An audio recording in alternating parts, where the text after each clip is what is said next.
everyone, and welcome back to Dames and Dorks this fine Thursday. We got a special treat to you today. We got our lovely guest, Hojo, today on Dames and Dorks. Thanks so much for joining us today, dude. Hey, thanks for having me, ladies. Yeah, I'm looking forward to our topics for tonight. So we have a little bit of news before we continue. Both Dr. Rachel and Tabitha are in. They're good. They're safe. They survived Hurricane Milton, so they're just going to be doing their own thing of recovering or being somewhere else. But that's perfectly fine because we just wanted them to be safe, and I'm happy that everyone in the Florida area is okay. But Tampa, go ahead and send them your thoughts and prayers about that. But we will go ahead and continue with our show here. But we got Dr. Lily as one of our panelists here. How are you, Dr. Lily? Hey guys, I'm just like dying with all the allergies, so I'm so sorry if I feel like all crazy. But other than that, I'm excited to be here. We have a lot of really cool things to talk about, and we have an awesome guest for you guys today. So it's going to be a lot of fun. It's going to be a lot of fun because we also, not only with Hojo, we got Sevvy here joining us again today. How are you, Sevvy? I'm okay. I'm just getting over having this horrible migraine. Sounds like everybody's sick today. But I am here doing great. It's gonna be amazing. Thank you for having me. Yeah, of course. I'm glad that you're here hanging out with us today. But before we continue our show, we got Tracy Reeves in the chat here. Retro Collective, nice to see you here. Tara Crystal, lovely to see you here. We always enjoy seeing you here. Dom in the chat is here. And Psychotic Mongoose, how are you today, guys? Oh, I'm so excited. Did he just change his name? To Psychotic Mongoose? No, you changed his name. You said Psychotic Moose. I'm like, yeah. Oh, Psychotic. It's still an animal. Yeah. I'm like, are you gonna be Jeremy? Orangutan or orangutan? Honestly, if I saw the word, because I don't know how to spell orangutan, but if I saw that word, I'd be like, yeah, orangutan. Yeah. You can't unsee it after you hear it. Yeah, no? Exactly. Every single time I see it, that's how I say it now. Orangutan. Well, like the way I would see that word is like, okay, you got to break it down and make it make sense. And then I was like, oh yeah, orangutan. And then until someone points it out, like, no, orangutan. Like, okay, well, thank you for pointing that out. Thanks for humbling me. I feel better now. Well, that was funny. It's not to make fun of you. That was no. Like, oh yeah, Jeremy. Yeah, that's okay. I'm sorry, Psychotic Mongoose, but look, he's in good spirits. I get called a lot of names, to be fair. But we love to see you here because we actually enjoy your presence here, Psychotic Mongoose. So first things first, guys, we got some news that's going on today. I know a lot of things happened this past week for Joker 2, cancellations on shows and new shows and other things, post-credit scenes. But first of them was this big one that kind of happened. That was the Twitter page Culture Crave that came out that interviewed one of the actresses from The Acolyte. And people gave their honest thoughts, 2 cents about it. And they decided to hide their comments. And one of their comments being from Lily. So Lily, and I know you are a huge Star Wars fan, Lily. So I'm like, I know she's gonna have her 2 cents because if you're not a hater, but you're like, yeah, but the show sucked. So what went all down in all of this?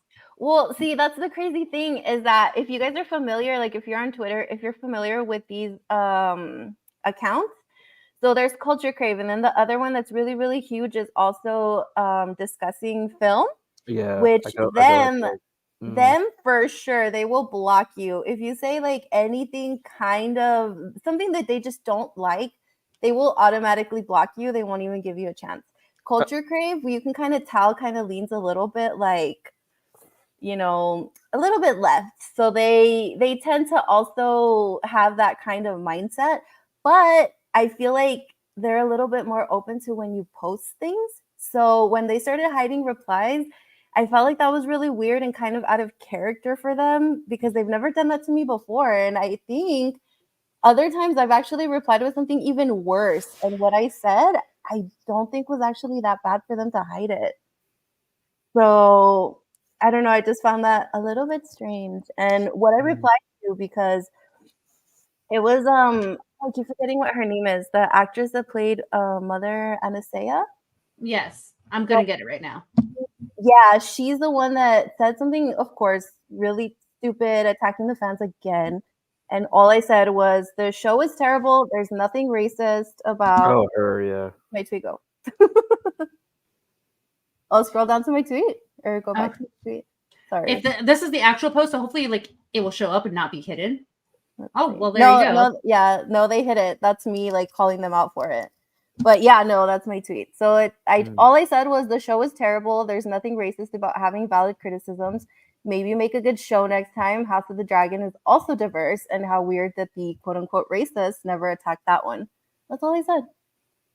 And they hid my reply. And I think if you go through the hidden replies, most of the people that actually said something like Master of the TDS, it wasn't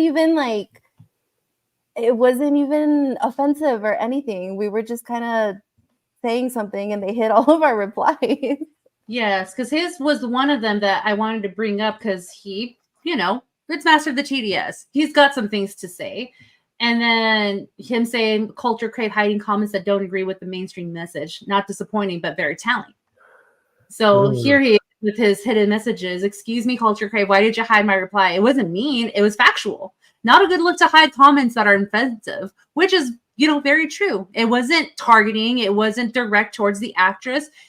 It was just basically saying, why are you pulling this card when other shows, like one of them being House of the Dragon, isn't being targeted like this? So yeah, and then what he said, I don't know if you can like pull up the entire tweet, but like we can see a little bit of it there. He didn't say anything that was offensive or anything that I found that like, oh my gosh, yes, we need to hide this comic because it's saying something really rude or whatever. Like he didn't say anything like that. So that's kind of weird. And I think, speaking of Jeremy, I think they actually hit Jeremy's comment as well. They did. And I don't even think I don't really remember what he said, but he put up he used a GIF of Donald Trump. So I'm pretty sure that's why they took his off. Makes a sense. But Sevvy, didn't you also reply back to this as well? And didn't they hide your tweet? Oh, they know that mine was on Tomb Raider. Oh, okay. I commented to the Tomb Raider page and I said, like, okay, great, Lara Croft is now ugly, which was not a bad comment at all. I could have gone so many levels. That could have been more savage. Yeah, I could have actually told them what I thought about why they made her ugly and what she looks like. I mean, I could have like gone way more detailed on it.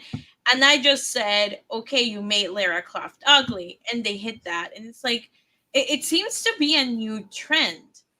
And I don't know if they think that this is going to save anything. I mean, for Lara Croft, for example, IGN gave them a 5. And IGN gave Dustborn an 8. And Concord an 8. So that is super telling. Like, yeah, that's that crazy. A minus in front of the 8? So I guess this is like a new thing that they're doing. They're actually hiding the tweets. And see, like, that's just your opinion. If you find a character ugly, that's just your opinion. You're not being rude about it. It's a character that's not even real. It's not like you're saying it about an actual real person. Oh, yeah, exactly. The argument would be like, well, we've gotten racist hate comments. Well, show them. And it's like just hearing like racist comments at sports events. Like this was never really happening back then. I think this is like when you say politically targeted, I think it is. They're looking at a certain follower count. It's not really what you're saying that they don't want getting out. It's they don't want your followers to see it. Yeah, that could be too. Yeah, I mean, I think that makes more sense if they're trying to prevent any momentum and opinion getting out there.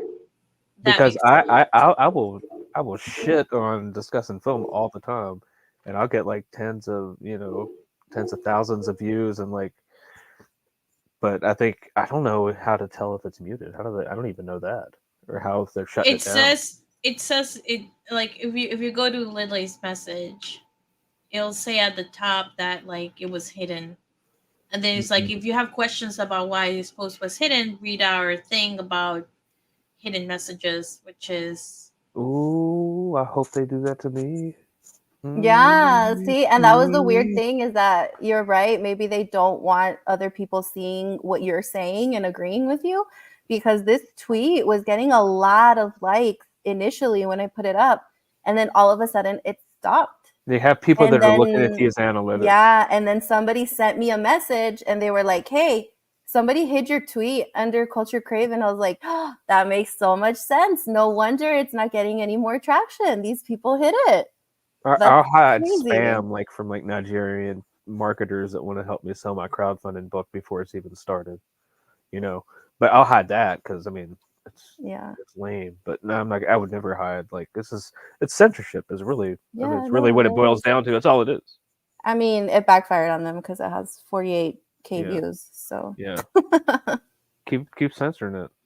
Yeah, this is like, I don't think they know that when people catch on to this, it's like the Streisand effect, that the more that they try to hide things, the more people are going to go seek out and look at them. Because if you put up a thing, like I put up a tweet saying, "Oh yeah, they hid my reply," a whole bunch of people went to go look at it to see if it was actually hidden. And they're fighting other people's hidden replies in that same little column. Oh, so what's really funny is that if you watch, I think Jeremy's video, he even says, he's like, "Thank you guys for putting all the comments under hidden, because it's so much easier for me to just go down all of them and just give them all likes." Yeah. Before we continue, we got Smu the DJ here hanging out with us. Hello. Oh, what's up? Internet issues are finally fixed. My God. Oh no. Ugh. Yeah. Fighting it for like an hour, it's a nightmare. But good to be here. Hi. No one cool shows up early anyway, so Yeah, that's true. Ain't that the truth? yeah. That's true. But, We're all here like 2 minutes before we're supposed to be here. yeah. Well, that's something at least. No. Well, we're glad that you joined us, Smu, but we're talking about the Culture Crave hiding the comments on the Acolyte. They had mastered the TDS in Lily's comments. Shocking. Yes. So that's what we're talking about right now. And then it's just a lot of suppression is what they're doing. So it's a trend that's happening right now. You're telling me a popular Twitter site is hiding in replies? Wow. Must be a day ending in Y. Yeah, like go to the tweet and then just go to like the hidden replies, and a lot of them aren't even. I mean, yeah, there are some people that were just being downright rude about it, but there's some other ones that aren't even saying anything bad. But this is your main tweet. How would I go that it shows that it's a hidden reply? You have to go to the actual, like, click on the actual tweet on top. Okay. And then just. Would that be? I don't think it's gonna let you see it. I think it's only gonna show it on my end. Okay. It's my tweet. Okay. Okay, so if on your side it'll send, but maybe like if I scroll down on the bottom, because I know like on the bottom, see, hidden replies are very scary. No, you're just afraid of the truth. It's just these people. Glitch in the system. Oh, that lady. Oh, I know her. Or he, they, what? I don't know what they are. Who it is. The hidden replies. Oh my gosh, these people are. I don't even want to say it. The hidden replies are hilarious. I know, that's where you find the most truth. How is that scary? Truth hurts. It does hurt. But it kind of bothers me that people want a boogeyman to like, oh my gosh, these tweets and everything. Like, it's so like, it's terrorizing my mind, or like how they got the show canceled. No, you just probably don't know good material when you see it. But here's the thing. There's how many replies do you think there are? Maybe well, I'm still scrolling. thousands. Maybe they'll cherry pick 3 bad ones and say that this is what is all hidden. They'll say that that's what it all is. They framing and then language. Yeah. Oh, okay. I don't know if you want to like share my screen for like 2 seconds, just so I can show you how it looks on my end. You could do that. Let's see. How did you send it to me on a tweet message or anything? Hold on. Technical difficulties, guys. Be patient with us. And then look at Tracy Reeves talking about Smu here. A wizard is never late, Bilbo Baggins, nor is he early. That's also true. So, Are you guys seeing it? yeah, we see it. Yep. Okay, so here's the actual tweet, and then this is how it Mhm. appears on my end. So this reply was hidden by original post author. Yeah. I would say I'm surprised, but no. And then here are the other hidden tweets that you can find. And then there, you, if you scroll through them, there's a couple of people that are in here that we know. Like there's Mando, there's Master of the TDS, Chaotic Nerd, another one by Master of the TDS. He called them out for hiding his reply, and they hid that reply too. Yeah. Wow. There's Jeremy. Shocking. Yeah, and that's the weird thing. I don't even see Jeremy's tweet on my end. See, and Wow. I don't think he said anything that bad either. He just said this show sucks, end of discussion. Imagine having opinions. I mean, man. And then Master of the TDS replied to them again and said, okay, now you're just being childish and deliberately provocative. I've unfollowed, and if anyone asks me, I'll recommend they do the same. They hit 3 of his replies. It's just stupid. I love Like, that meme. yeah. It's like the bitch move version of like locking the replies. Mm-hmm. You know, this is like even just like, oh no, what are you talking about? Oh God, what a bitch move. Yeah. Yeah. But that's just the problem with these social commentary sites on Twitter these days. You say one thing that's out of line, they immediately mute your butt, you know? Even if it's the most common sense thing that you could say in that moment. Yep. And it's kind of sad, actually. I've been like blocked by a lot of comic creators and writers that I've idolized that just because I've associated with people they don't like, or you know, a fan base that they can't stand, which are like people who walked away from the mainstream. You know, they like the blockchains and like it's just ignorant. Mm-hmm. Yeah, unfortunate, really. Well, you being like the person that because you have your own art, you've created something of your own. What's your thoughts on that? Like, you know, Star Wars having almost a legacy of what George Lucas created. Disney comes, bastardize it, and then, hey guys, we made it good. We want you to like it, but real fans don't like it. It's trash and it gets canceled. So, what's your perspective on that? Like, of respecting people's original IP, like their IP. Man, I just wish like I feel bad for the guy. Like I know he wishes he wouldn't have sold it. Like he's probably under some gag order to where he can't speak out, and he's just either that or he's just counting his money and he was like, I don't care. I'm just gonna put my head down and pretend it doesn't exist. You know, what do you think George Lucas is thinking when he watches like The Acolyte or something? He's just like, I mean, sometimes he's been vocal about it. There's been like little snippets where it kind of slips out and he's very unhappy about it. But I mean, there's not really much he can do. He can't do anything about it. But God, I could never let my IPs like go like that to where I wouldn't. No. But like respecting it, you have to, because the fans like. I take Star Trek as a good example as well. These are parallel paths here. Yeah. So you take what they did and then you just warp it. You don't respect the source material. Comic book films and shows, they're going through this too. This is all about disrespecting the people who built that company. It's like they almost have disdain for it. Like because they were excluded for some reason, like I wasn't allowed in this space because somebody was mean to me. Okay, I understand that happens worldwide. It's America, you know, the world. It's a tough world. Kids are assholes. Mm-hmm. You know what happens, but then you have this unfortunate. resentment to be like, you know, you get into a place like, you know what, I'm gonna steal it. And guess what I'm gonna do? Look what I'm gonna do. I'm gonna get away. I'm gonna get it back at all these people. And it's just retribution for something, I feel sometimes. But to go out there and just take what somebody built, the fans build the chat in the independent comics area. I mean, that builds that. You build that rapport with those people because those are the people who buy your product. You're taking all the people who built that and literally have Star Wars and Star Trek conventions, sci-fi conventions, Star Log. All of this was built on the backs of all of that. And then you're going to tell all those fans, it's not for you anymore.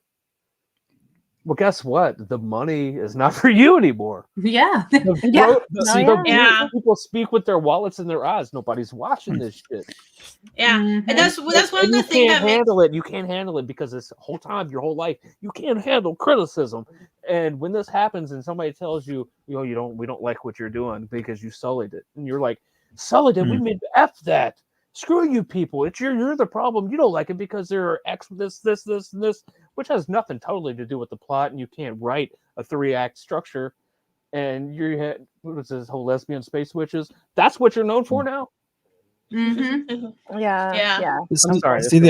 No, I think that one of the things that makes me so mad is the entitlement that they have. Like they feel that they're entitled to your money. It's like, no, you're not. And I would say, Ollie says differently. Yeah, I would say like it's not just Disney, but like there's also like people, like other content creators out there that feel that they're entitled to your money, and they get personally offended if you don't agree with them, right? And I think like what Disney's doing with the Acolyte, like the content creators are supporting the Acolyte, they get so pissed off at people not liking it. It's like, hey, I'm entitled to my opinion. I'm entitled to not want to spend money and support the Acolyte. I'm entitled to, if I want, not support Disney, right? It's not going the way that I would envision it. So it's my fucking money. You're not entitled to it. And like what they're doing out there is saying like, oh, you destroyed this. It's your fault that you destroyed it. It's like, no, it's the fault of the people who created it because they deviated from what it's supposed to be. They deviated from what is canon, and you can't just fix it by going on Twitter and saying this is the new canon. It's like, I'm sorry, that's not how it works. It's the same thing they did with the Rings of Power, with them going like, well, this is canon. It's like, well, no, it's not. It's fucking not canon. If you read the books, you will know that is not canon. Orcs are not supposed to be happy-go-lucky lovers. They're evil for a reason. You can't just tell me suddenly orcs are gonna be like the good family friendly. Yeah, like what the hell? Like you obviously never read the fucking book. Like that's really what it tells me. Well, see, just to expand on what you're saying, they're not just entitled. They don't feel entitled to our money. They feel entitled to change all of these stories to fit them. And that's what's probably even worse is that, we're seeing it with all of these IPs that they take something like just with Professor Tolkien. They took his world and they feel entitled. They think that they know better than he does about his own world. And they want to change all of that stuff up. And it's like, no, you can't do that. Like maybe you might take the IP and you have to respectfully create a world around it. Kind of like Dune. Denis Villeneuve actually took this entire story. It's a very difficult book to actually put to media, to a movie, and I feel like he did it justice. Yes, there was a change that everybody hated, but pretty much like, I think the rest of it was he's paying tribute to Frank Herbert, and you see all of these people with Tolkien, with George Lucas. They're not paying tribute to them. They're taking their stories and they feel entitled to change Just look at Peter Jackson. Just watch the interview he did. That's bullshit. Yeah, they don't like to hear that. They obviously do not, and it's ridiculous because like I guess like with a movie adaptation of a book, you expect some creative liberties, but you expect them to stay true to the material. Otherwise, create your fucking new stuff and don't that's what I was with Star Wars. But here's the thing: when everybody's saying like, "Well, it's not for you," it always has been. These people just try to gatekeep you out of it. It's always been for everybody, and that's the thing. It's not. They claim it's not for everybody because they want it to be exclusively for their target group these days, but it's not. Lord of the Rings has been around much longer than some of these people who claim to say this kind of dumb stuff that is not for them. Even Star Wars, Star Wars has been around since I can think, and that's the crazy thing. But nowadays, they try to make it so exclusive and so modern looking, even though this IP has been around for so long, that they alienate so many fans from that used to love this stuff. Or there's even original fans saying like, well, I don't agree with this new direction that everything's going with. And the sad reality of things is, sure, you could say it's always been it is for everybody, but actually it's not. Because who are these shows for these days? Is it mostly fan fiction people who will love shipping? We see that in Rings of Power, especially trying to ship Galadriel with people that they shouldn't be shipped with, and it is honestly very sad, and I'm just sick and tired of the shipping culture, honestly. And it's a lack of originality. They want to bastardize everything that has come before because they run out of ideas, and hoping by bastardizing that they can put a new spin on things, which doesn't work because the people who are familiar with the original source material will push back against them and say like, hey, no, this is not how this works. Yeah, and the original fans of all of these IPs are the ones that are spending the money, not these new tourists that are coming in. It's the thing, they're not fans. No, they're not. It's the same thing in the comic industry. Like they have no respect for the fans. They have no respect for the lore. Like I'll tell you what. Like if I know enough about Star Wars. I would have come in there when all this happened. Why don't you just do a movie of like the Knights of the Old Republic, like a movie version, it's or the simple TV enough. show that. Show the origin of the Sith, how all that happened, not whatever the hell they just did, and make it a political thriller and intrigue and like a spy movie. You can wrap all the storylines because the possibilities are endless. It could be your new Game of Thrones. That's what I would have done. You people are retarded. Yeah, because they keep saying that that But you have to go back to the well constantly. No, they keep saying that Disney Lucasfilm needs to stay away from the Skywalker saga, that they want new stories. Okay, but you just decanonized the entire Legends. That's where all of your new stories are. There's so many stories that have nothing to do with the Skywalkers.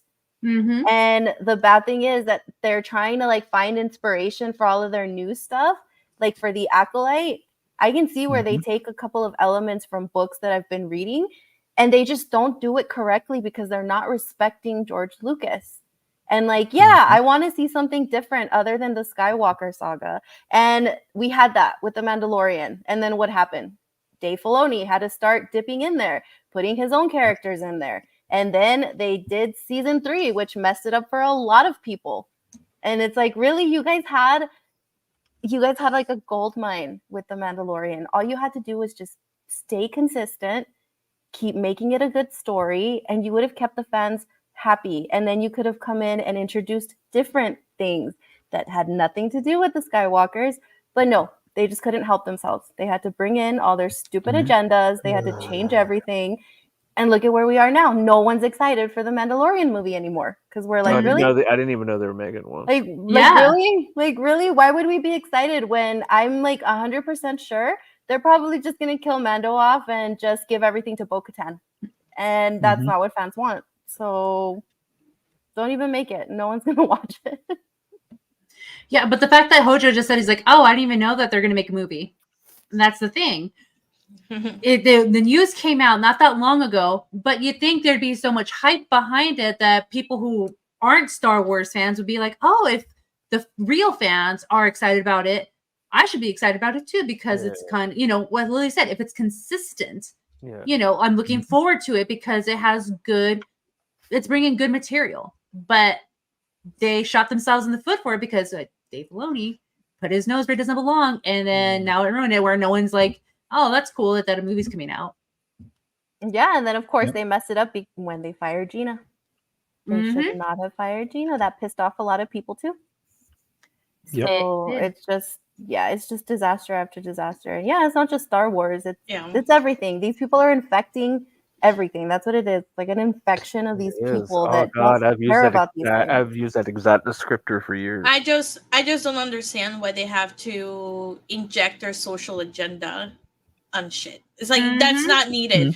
Like you didn't have to do it before. It's not needed right now. I mean, I'm not saying it's not. Of politics and culture intertwined. You change the culture, you change politics. And because these people have no personality. These agendas that they're trying to insert there, like how they made the accolade, oh, this is going to be the gayest Star Wars ever. That's their entire personality. That's all these people know.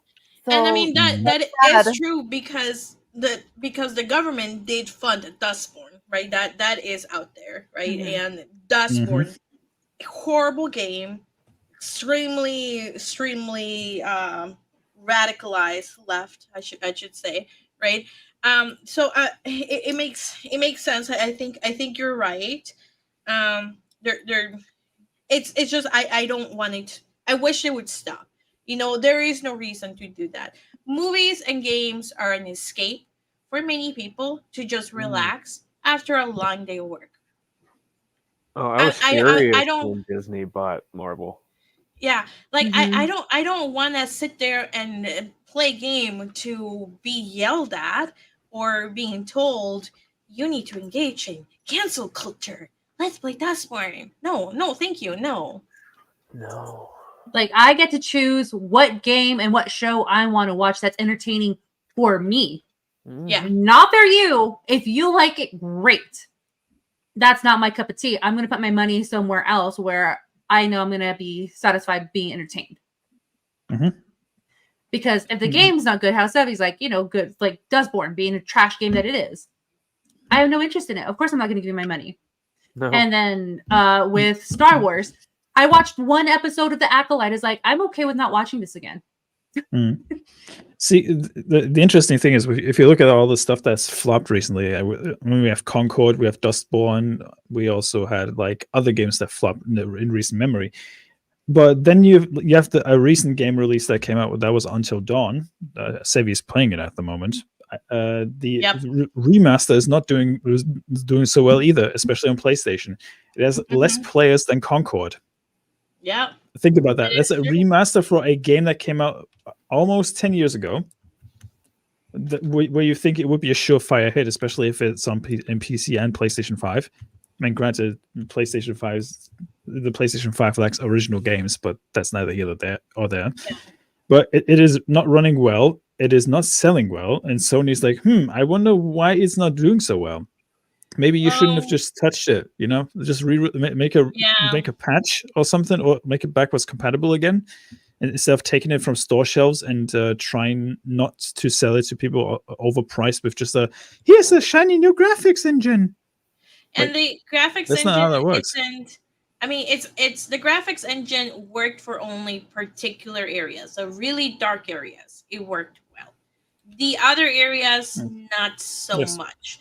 And they screwed up, the faces, and it's like it wasn't worth it, in my opinion. Like, I understand a lot of people probably spent a lot of time because they had to remake everybody's face and they had to use a different engine they probably partnered with, but it's just, I've never played the games before. So if I had played the games before, I would probably be angrier than I am right now, because right now this is like my first playthrough, like with Until Dawn and then with Silent Hill. But I've seen the clips enough to know, this is what it used to look like. This is what it looks like now.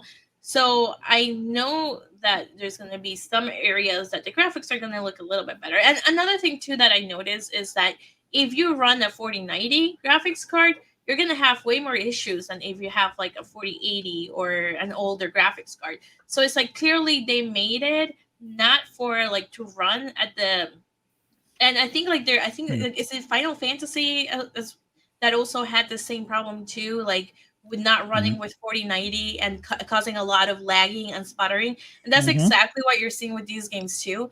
It just shows lack of foresight. Yep. The thing is also they rush these games to the market just to appease the shareholders these days. You see that more and more, and it is honestly that should be forbidden. We've seen it also with Cyberpunk, right? When it first was released, how buggy and how unfinished it seemed, and how unoptimized it is compared to the release we have nowadays. And it is night and day. And honestly, crazy. the Hollywood has adapted this. We'll patch it later mentality as well. We'll fix it in post.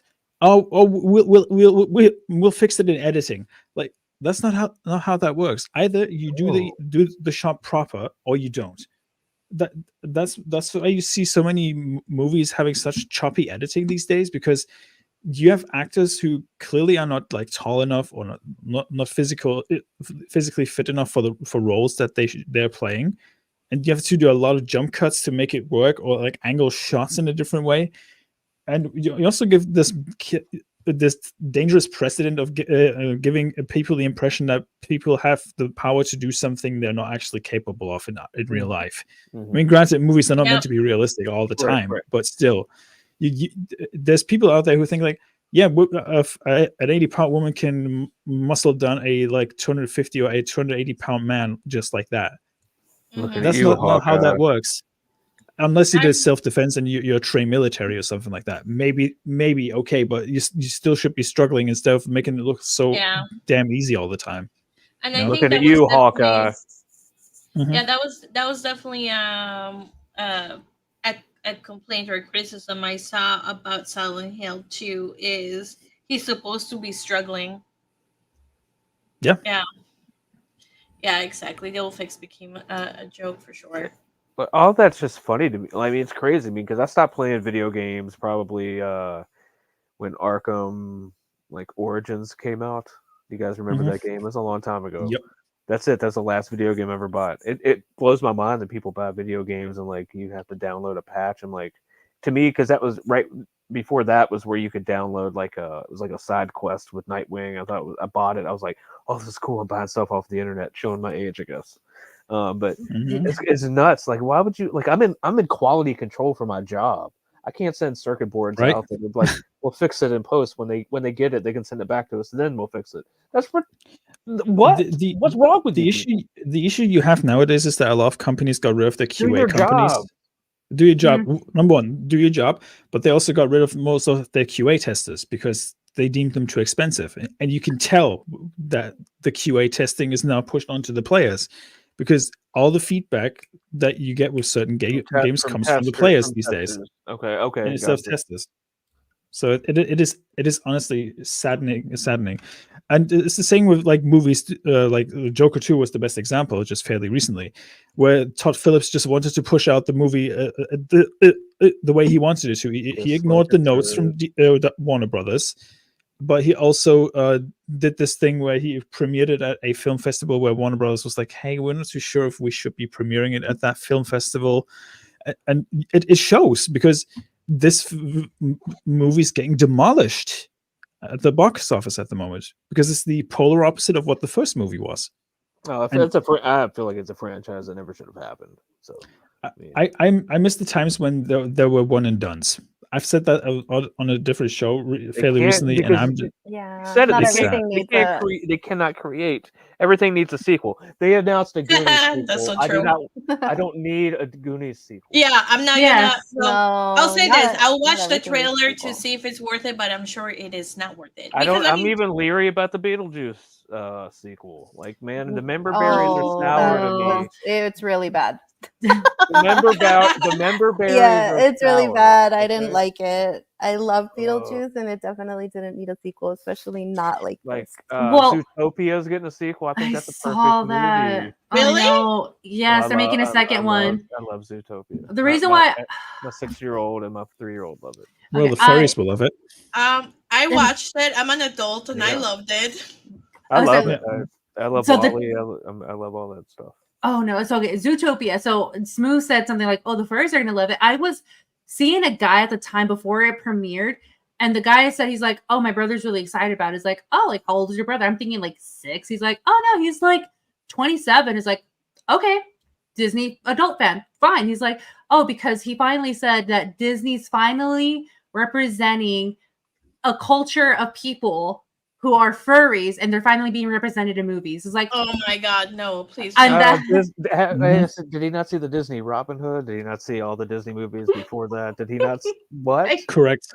No, well, because yeah, Robin Hood, he, walking through the forest, old time story. Great. But in Imagine that, right? Zootopia, you have business people. You got bunnies who are police officers and all. So that's why, like, yes, furries can be police officers and everything. And I think that's when I started like not being interested in this guy anymore. Not because of I'm not even dating his brother. Possibly you guy. could have those genes, man. Well, you didn't like the sleuth that I was don't, typing I don't want you slowly? passing down that furry shit to my kids. Yeah, You didn't like- no. You could be a carrier. Exactly. But another not crazy thinking way, the reason why I liked Zootopia is because they portrayed police officers in a good light, that they actually talked to Los Angeles Police Department, like, hey, like, how is it when you guys go on the streets, when you go patrolling, like, what's your procedures when you approach someone for, a chase, trying to arrest people? They actually did their research versus what they're doing now. It's like, oh, we'll just make it make sense. Yeah. That's what I that's just me, because I have a background in law enforcement from family members. Right. So to me, when I saw that movie, it's like, oh, that's actually like what police officers do. That's one of their protocols. So that's why I liked it, because they actually came down to earth to talk to us people who are normal. Shocking. I mean, yep. I'll be right back. Yeah, for sure. But yes, you're right, Kangaroo Star. I always thought Robin Hood was big inspiration for the furries. You could say that, yeah. You could say that. Furrylandia. Don't ruin my childhood. No. I know. And then here's Sir Crystal. He's like, what? Disney has always used furries. Like freaking Mickey Mouse. Like, yeah, like, I don't understand. Like, that's one of the things when that guy I was seeing, he's like, yeah, my brother finally feels like he's being represented. I was like, your brother's 27 years old and he thinks that he's still a wolf. I stopped playing that when I was like 8. So I don't know, for adults to like be in it and then, kind of live their life vicariously through these animated characters is kind of wild to me. I blame the parents. Yeah, parents have a way to do is like, what's that scene in Step Brothers? He's like, too indulgent. Yeah, that scene in Step Brothers is like, you're not a dinosaur anymore. Like, be an adult. So clearly, they didn't get that message. Yeah, I mean, personally, I don't understand people who identify themselves like a furry, because you're not. You're a fucking human being. I know. My wife saw one for the first time, and she was like, we went to Baltimore Comic Con, and she was just like, what is that? I was like, you know what it is. She's like, because there was like they put a thing in the paper where there were like 2 kids that were like mad because they wanted to eat out of dog bowls or something, and they wanted to accommodate them. Oh my God. I was like, you know what I would do? No. I was like, if I were the principal, you know what I'd be like, okay. The dogs sit outside, so you can sit outside. It's about 20 degrees outside. Oh my God. They went out of dog bowls. Oh my God. No, people do think like that because as a part-timer, I do work at a bar, and then this past weekend it was Pride weekend, whatever. I don't mind working them if they make it fun. I just kind of power through it. I'm nice to all of our patrons, but there was one person in a furry costume that came in. And he was a dog, and he did the whole the whole characteristics of a dog. Please no. He had the whole he had the head thing on, the tail, never took it off. I'm like, you're about to eat a pizza. Weird. You're about to eat a pizza, and you're not taking that off. So, but yeah, he's like, oh yeah, like I'll have like the farmer pizza too, and then just kind of shaking his head like, all right. Yes. How did you keep a straight face? Oh my God. I would have been I secretly went to the back and took a shot. I think what I would have done, I would have taken shots, then I would have grabbed my phone and just start recording it while I laughed.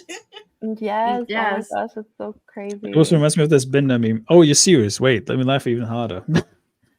And then Cav has a good point here. He's like, how many guys had a crush on Gadget from Chip and Dale Rescue Rangers when the whole Tiny Toons adventure ending rabbit hole?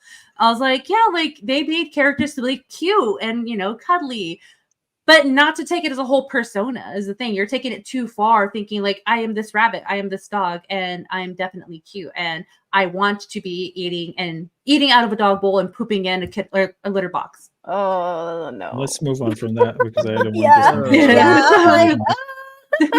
Like, I'm no, already feeling bad enough that I brought this furry shit up. So no, I and it's know, Smooth. Don't anymore. sorry, and I just like went down on it. Just went down on this topic. But what's kind of like rejoicing here, it's also another IP that got it did got bastardized and it got canceled, is Velma. thank God. Thank God. Thank Oh my God. gosh, I'm so happy. I saw I remember when the original trailer came out, and I was like, "Why?" That was my initial thought. I was like, "Why did you do this? And Yeah. why does it have to be Velma of all things?" Like Yeah. Scooby Doo is like probably one of the most innocent things you can bastardize like that. I mean, granted, there's like adult parodies of this of Velma out there. That's all I'm going to say on that. But it just the art style just looked ugly to me. I was like, what is this Kelly art stuff that's always invading the modern entertainment? Everything looks so samey, and why did they have to change her skin tone just to make her look like Mindy Kaling? Like, why not make a live action version if you're that desperate to make a Velma show? Yeah, I think this It's person too hard. said, "I'm just sad that she was still alive. They should have left her like dead." I guess that was the cliffhanger before or something. Mhm. Just for he's so sad that this got canceled. Well, it's his money printing machine. Yes. First, like Willow, and then the Acolyte, and now Oh God, my Velma. kids saw Willow for the first time, and like I don't even want to tell them the other one exists. Oh my no, god! see, that's no. good parenting right there. It doesn't exist. Mhm. Yeah, but also with this with Velma, like original IP, we have Scooby Doo, who is the main character in all of this. But Velma, like Mindy Kaling, had to make it as Velma because she's not seen, but she also wanted to insert herself in this cartoon, and had to ruin other beloved characters like the Vex Girls, Daphne, Fred, who made him into this whiny white guy. They should have made a show about Fred. That would have been a cool show. Mm-hmm. Fred's I so see. I would have watched it. What's he do when he takes that ass cut off? Nobody knows. Yep. I also can't forgive them what they did to Shaggy. Oh, sorry, Norville. Oh my gosh! Yes, that's true. The walking stereotype of the average African American, according to Hollywood, according to the writers, you know. And that's the weird thing. Why do you make such a character like Shaggy such a dripping moron? Like, it doesn't make any sense. There was this perfect meme of original Velma slapping Mindy Kaling Velma across the face, like those Batman and Robin meme where Batman smacks back Robin across the cheek. Yeah. There was one with Velma and Velma. The original Velma's just like, Jinkies, shut the F up. And then you see just the glasses dropping. It is so perfect. Oh my god, it's deserved. If I find it, I'll share it on Twitter. It's just so funny. Mm-hmm. But yeah, to the surprise of no one, this was cancelled unceremoniously. But then again, according to the people who are saying like, well, actually, it only was supposed to run 2 seasons. Well, yeah, sure. Okay, but nobody wanted this. Other than her and her friends, nobody. That's the thing. That was a vanity project that was greenlit from the old WB administration. Zaslav was like, well, okay, well, we can run this, but we'll probably use it as a tax write-off. I don't want that's what they. I'll be honest, this was the most pointless show that I've probably watched this year, apart from Rings of Power and maybe Acolyte. So that's saying something. I think I watched maybe 2 to 3 episodes of this when it first came out, just because I was curious about everything that everyone was saying. And after that, I was like, you know what? I don't want to do this anymore. So I just kind of stopped. I didn't even bother. Terrible. Yeah, no. It's just bad. It's not even something that you show up to just to like make fun of it. like the acolyte. It was just really bad to get through too. Like, imagine being an unsuspecting parent, showing your kids this because you thought you love Scooby Doo as a kid, and you're like, "Hey, I'm going to show my kids Scooby Doo," and then you put this on, and you don't check anything out beforehand. Your kids will be like, "What the hell is wrong with you?"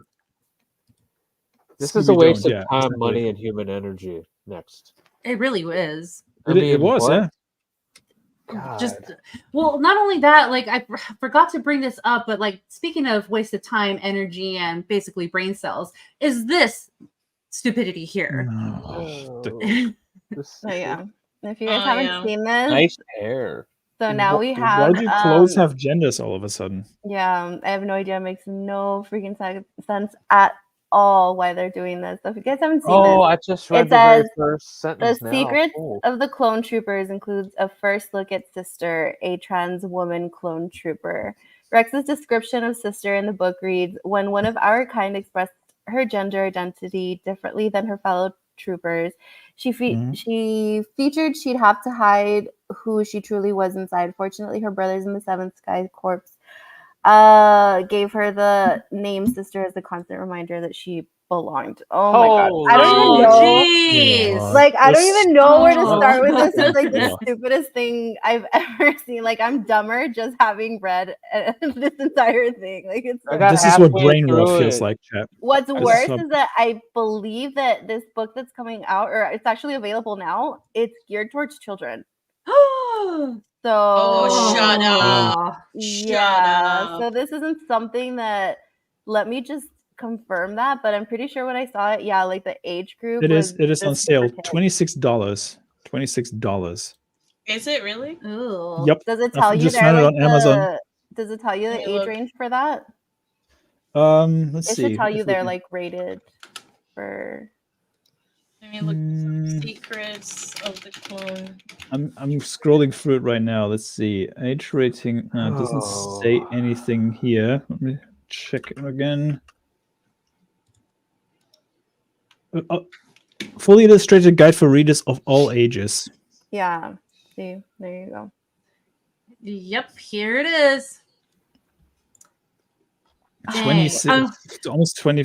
Well, $25 is appalling. Why does that have to be the first sentence, though?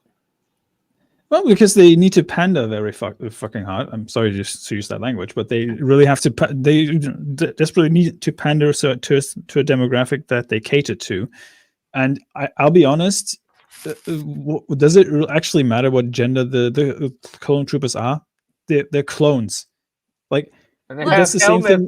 They have helmets on. Who cares? That's the same thing with Starfield having a clone of a man that used to be a woman, or a woman that used to be a man, and they're saying like, by the way, I'm a clone based off this, and this guy. It's so weird. It's exhausting. Seriously. Yes, and if you look here, it also says for children's books. So yes, Lily, I think you are right on the. No, not I think you are right on this. Yeah, that's like, what I'm geared saying. towards kids. That's weird. I'm seeing a lot of coded stuff. That's why I said when it said all ages. That's so messed up, man. And then if you notice, like the armor has the colors of the trans. I was about to say that. And to go even further, I mean, this might be a little like reaching, but I feel like, you know that painting that they have right underneath on the chest, and you know how a lot of transgender people get the scars. Yes, the scars. Surgery scars. So, there you go. Yeah. They're trying to lean into this like very heavily. Yeah, the zippers. I mean, that's the thing. If you give it to people, you give an IP like Star Wars to people who don't know actually what Star Wars is all about, and try to homogenize it like they do.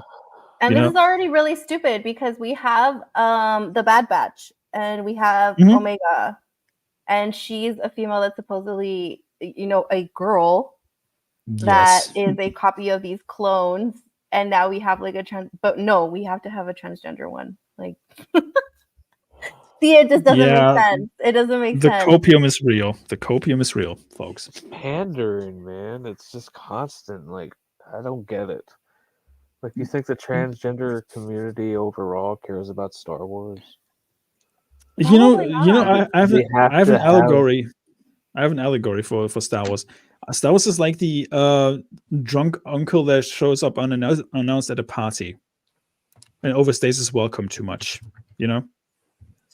Yep. And that's not how people should feel about it. It's freaking Star Wars. Oh my gosh. Yeah. It is sad and pathetic, actually, what Star Wars has become, and I'm actually saddened by it because I used to love Star Wars as a kid, and seeing it devolve into this is just like my oldest, he's 6.5. He thinks Return of the Jedi is the coolest movie ever. Yeah, Like, heck yeah. But like, because he's not ready for the first two. The first one would bore him, and the second one's a little too dark for him. Like, I can't watch him. Well, Empire is pretty dark. Yeah. Yeah. We're going in Return of reverse. the Jedi was my favorite when I was That's little. the palatable one. Like I was, I was like 2 years old when that came out, so I don't remember. But that's the one that they let me watch because it had the Ewoks and that's Chewbacca when was Lucas the was like, money is in the toys. Kids buy toys. I'm gonna aim this thing directly at children. Yep. Clever marketing. Before we continue, because I want to kind of go on what you just said, Hojo, our lovely panelist Sevvy needs to mosey on out of here. So Sevvy, share what's going on. What do you got coming up? Well, you guys can find me at Geeks and Gamers Tabletop and over at MoonSkull, and follow me on my Twitter, Twitch, and Kick. Thanks for having me, Nomi, Hojo. Nice to see you again. Yep. Hope everybody's having a nice, lovely evening, and don't forget to like Nomi's stream and also subscribe because she's so close to being monetized. No, thank you, Sevvy. All right, thanks. It's all a group effort. Thank you, guys. Yeah. Thank you, Sevvy. Bye. Have a good night. So I want to bring something up, Hojo, because you said something like, "Oh, well, like we'll make the toys that's directed towards the kids." I will be right back because I want to show something to the panel here and the chat. I'll be right back. Continue talking, guys. Yeah, some of my favorite, my first toys were like the Return of the Jedi's toys, like the when Luke first shows up, like that little guard is kind of like that little green pig monster. I had like that toy and like one of the little speeders that got crashed into the trees and stuff like that. You know, hand-me-downs from my older cousin, but I kept those for a long time. I mean, they were not as obvious about like marketing and things to kids like they do nowadays. I mean, if you look at like the comparison, if you see the merch that they put up back in the day, and now they try to do that with like the little bug robot that baby Leia had in Kenobi, for example. It was so obvious they wanted to do merch out of that one, or even Grogu to an extent. Oh it was so everywhere when that came out. Yeah, and people went nuts over like Grogu. Because when they saw Yoda in Return of the Jedi, I was like, "Where's Baby Yoda?" I was like, "That's old Yoda. I can't explain to them right now." It's old Yoda. And that's the funny thing. We've been conditioned to think like, "Wait, where's Grogu?" Nowadays, because we're so used to seeing him on screen now. It's kind of funny actually. Yeah. Because he's adorable. Like marketing, like I feel like they have lost a lot. Everything is a diminishing return now. Like I mean, marketing departments are like I think when I see commercials, they're starting to pick back up on it and get back to what used to work. But where I went to Target, like the marketing is all wrong with some of these tie-ins and stuff for these toys and for these like the Transformers 1 movie. Like they were way too late on it. I didn't see anything until it was right there. It should have showed up way before the movie came out. I mean, I don't know if you followed the whole debacle with Kenobi when Hasbro tried to get the lightsaber of Reva funded. Yeah. They couldn't even get enough backers to get it through the door. And that's saying something. If the audience that usually backs this kind of stuff rejects that, but yet we viewers are the racists and the sexist and homophobes and all that stuff, right? Sure. But the audience just votes with their wallets now because they notice that they actually have the power to shift the market around. Yeah. If that wouldn't be the case, then a lot more slop would go through the door unattended, and we would have even more slop that is coming through. That's why it's actually a good thing that we push back against this stuff and get shows canceled because we decide to not watch it. Granted, they try to flip the algorithm a little bit nowadays, but saying like, well, the engagement is also very important. No, it's not. No, like it doesn't. you can't skew the numbers. The numbers don't lie at the end of the day. If a shelf is doing bad, it's doing bad. It doesn't matter what IP it is. Bro, that's a universal constant. That's business. It's sports. Yeah. Numbers don't lie. Mm-hmm. Yep. 100%. And then when you do lie, it's called fraud. That's also very true. But also, if you like know a good product and like you know it's gonna sell, but like make it limited as possible, because like I'm gonna show you guys something, because I've been going through some old time keepsakes that I've had. This, guys, it's the original Star Wars Episode 1 toys that you can get at KFC, Taco Bell, and Pizza Hut when they were. Oh man, when the movie came out. So that's look, my senior year of high school, baby. Yeah, look, I got these are the original toys, and they're still in good condition. So back in the day, I remember my parents like. Oh, that's the pod. That's when you. Yeah. I remember. I had that. Yes. Yeah. So we kept it safe. We kept it good, and it's in the original box that we got it from. But Taco Bell, Pizza Hut, KFC were smart enough to like, or maybe Star Wars, because George Lucas still had it. Only sell the toys here at these restaurants, because I know that people are going to go to those restaurants, take their families, feed their families, and get whatever toys available before, McDonald's used to have the freaking corner of the market on that. Like I remember somebody was sharing around like yeah, they did. Like Batman Forever. I remember they had these crystal cups, these glasses. I had them all. The Two-Face one was like a ring of his coin going around. It was so badass. Look, I remember when they teamed up with Micro Machines. Yeah, I remember when they teamed up with Micro Machines and did like Batmobile. Like I went to McDonald's. Took my mother there a couple of weeks ago after an appointment, and guess what they had as a Happy Meal for my son?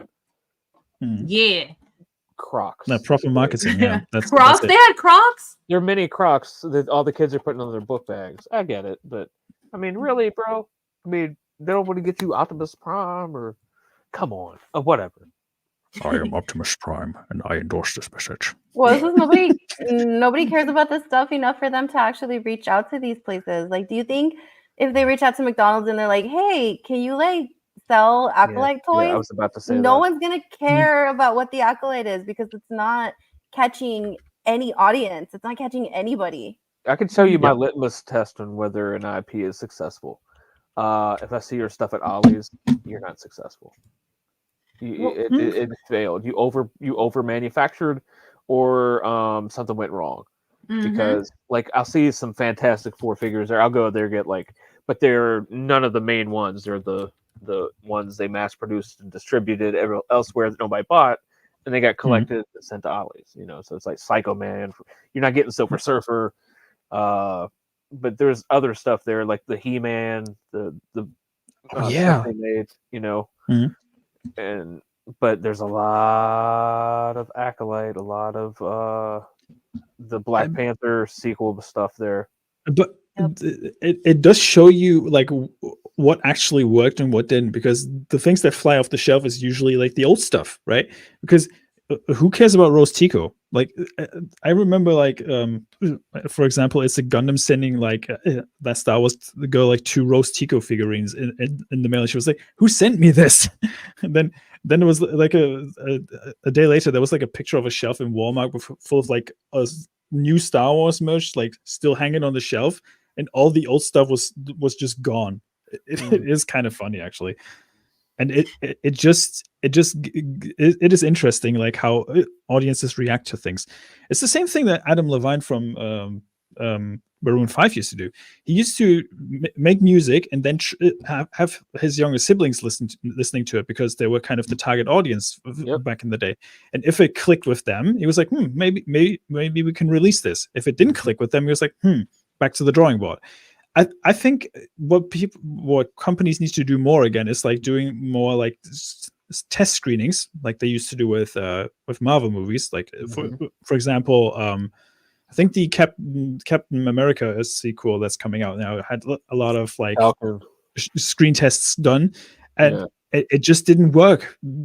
Audiences constantly rejected it. Ghostbusters had a bad test screening.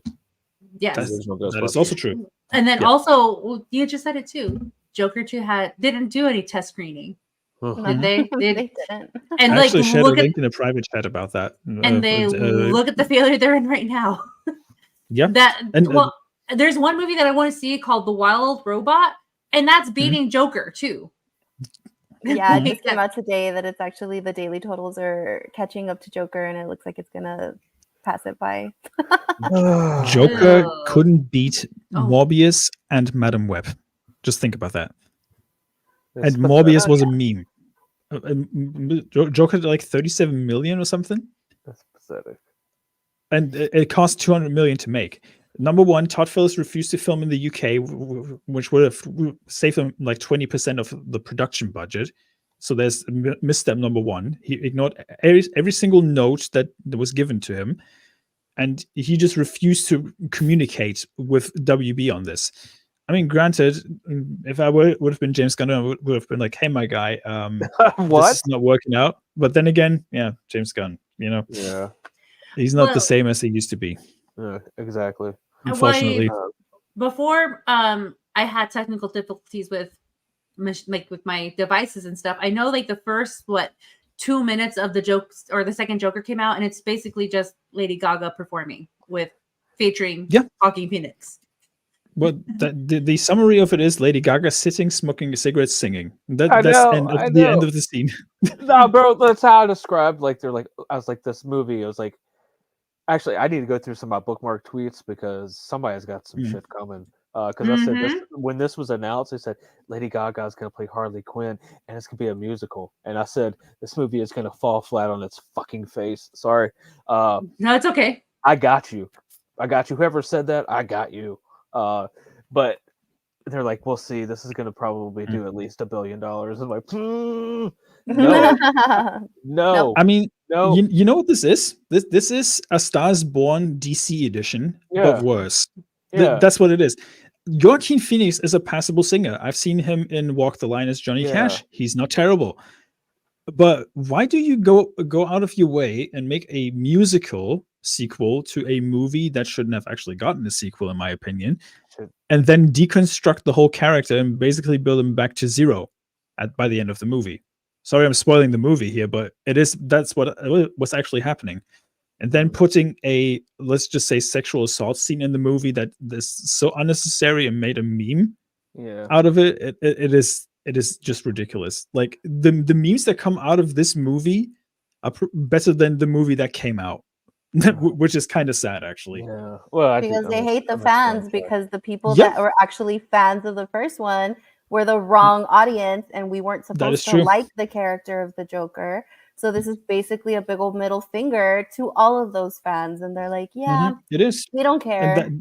And the director even admitted so that is actually a reaction to the love that the first movie got. I'll show them. Yeah, and it's it proves the point that Todd Phillips should make sequels. Stupid though, because that first movie, I think it's brilliant. It's such a great character study of someone who's going through a mental illness, and they're telling you that the government and everything is letting them down. Everyone in his life has let him down, and it's such an amazing character study. And he just had to mess it up by making a part 2. They shouldn't have made a part 2. Just leave it alone. And then he keeps doubling down with all of these things that, like, oh, he's not actually the Joker. He's just for flesh and blah blah blah blah. And it's like, dude, oh my gosh, it's like, you know what? Just shut up, stop talking, like stop, stop giving interviews, like just be quiet. You're making everything even worse, and you're making people even angrier. I feel like it would have been a fine movie if you would have just like put the joke, like the way this movie was made. Like he came up with the idea for the movie, and then he put like a Joker veneer on it because they were going to make the movie, and then he wanted to originally do the whole Heath Ledger thing, but Christopher Nolan shut it down, and so they did that. It was a way to give it a little extra boost. That's how they pitched it to the studio. It was like a last minute thing. See, the most notable thing about this article that we have pulled up here is one of the first paragraphs. The fact that James Gunn and Peter Safran were not even there for the premiere of the movie says all you need to know. And David Zaslav was there, the guy who was like rigorously known for being like a money guy and a canned Batwoman or Batgirl, He was there at the premiere, and the head honchos were not there to actually, promote the movie, but that was probably due to the behind the scenes mingling that was going on, And if you look at it this way, it even says further down, when you scroll down a little bit, it says I think it's the second paragraph there. Yeah. The insiders say that the duo's glaring absence for the film is based on one of the biggest draws in the DC canon, underscores the dysfunctional dynamic that played out behind the scenes on the ill-fated Warner Bros. Musical, that Todd Phillips wanted nothing to do with DC during the making of the film. And James Gunn publicly supported the movie, but that doesn't mean diddly squat if you really think about it, because James Gunn also supported The Flash when it came out. Ugh. He was championing that movie, don't forget.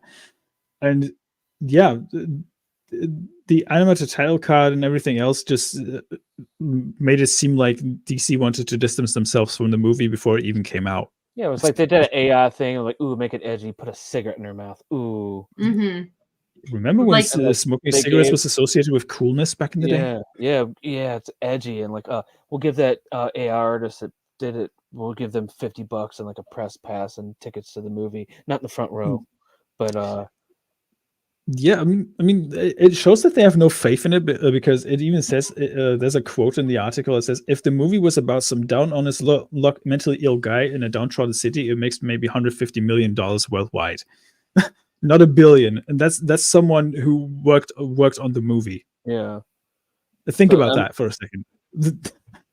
I mean, like, that was as soon as the first movie, I had no interest in seeing, because like I'm a comic book dude. Like for me, I was like, if you would have made that movie, like I liked it the first time when it was called Taxi Driver for one, but facts. but if you would have just like just made it like not the Joker, but like leaned more into the character study of mental illness and what that drives a person to do when you feel isolated, because people were, COVID was going on, and people were like, it affects people differently, but I can understand, because maybe he like flipped through the Joker origin story that Alan Moore wrote, and was like, oh, okay, I'll pull a few things from this, fine.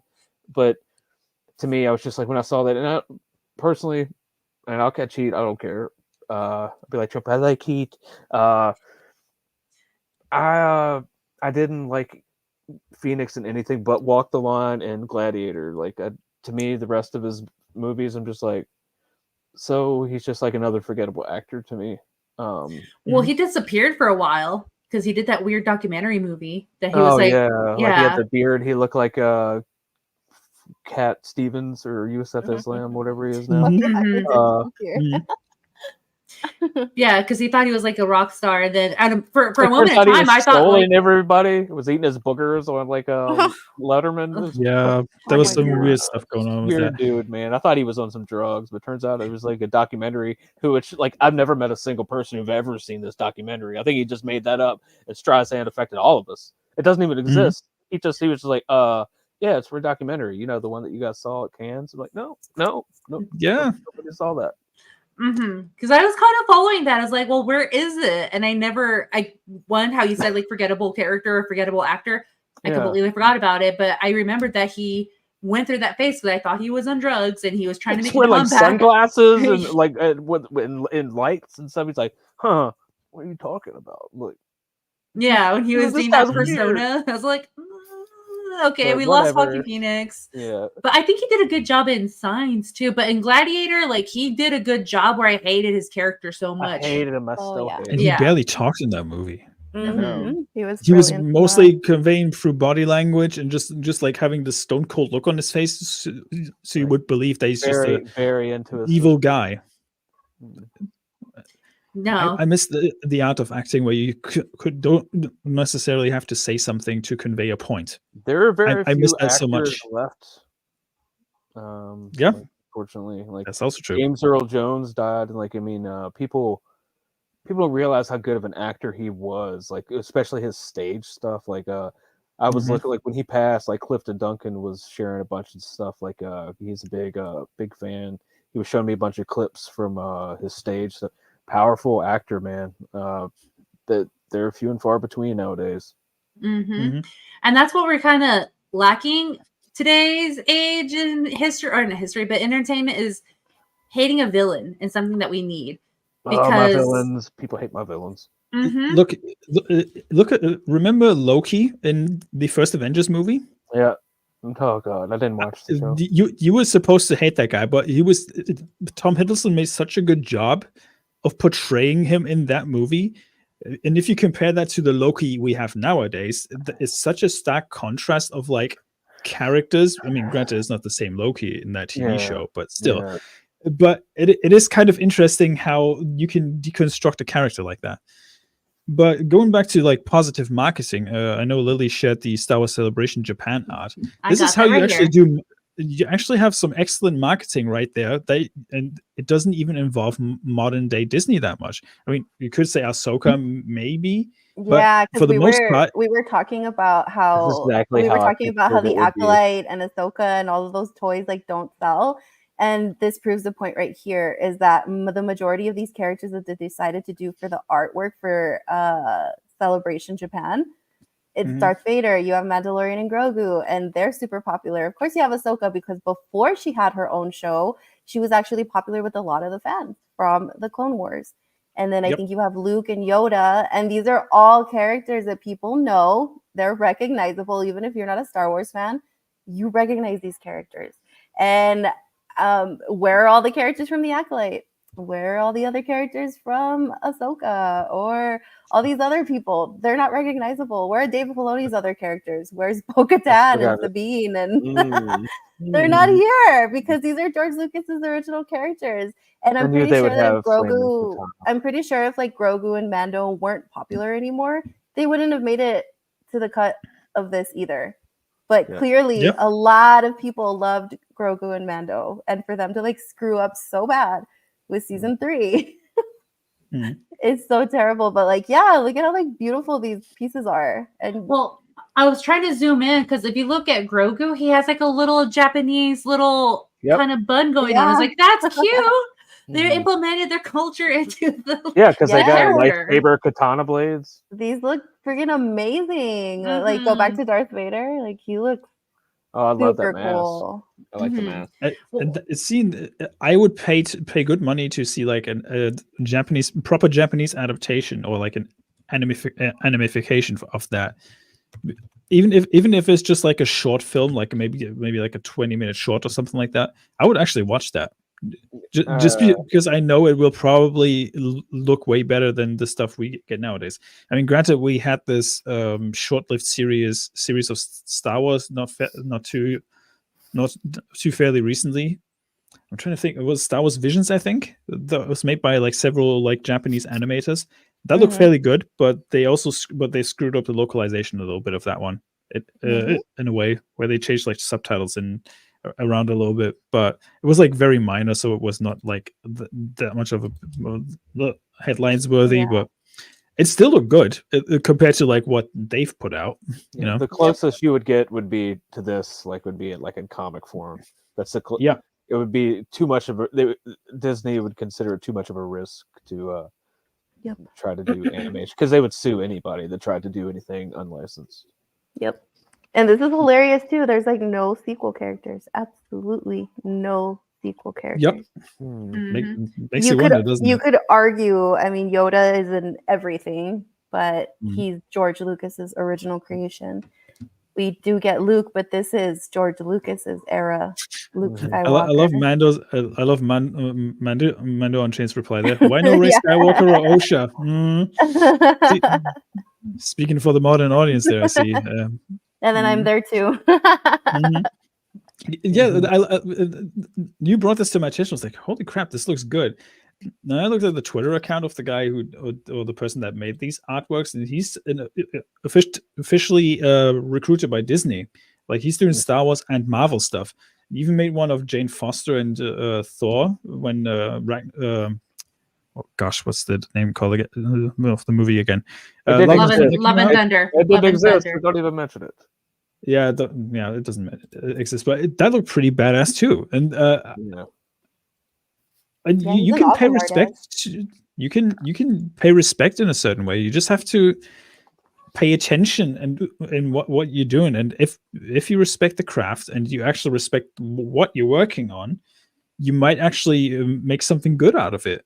Oh, I see this stuff all the time. Like, I mean, like, and you'll see these accounts. I'm like, oh my god, and they got like 120 Twitter followers. I'm like, what?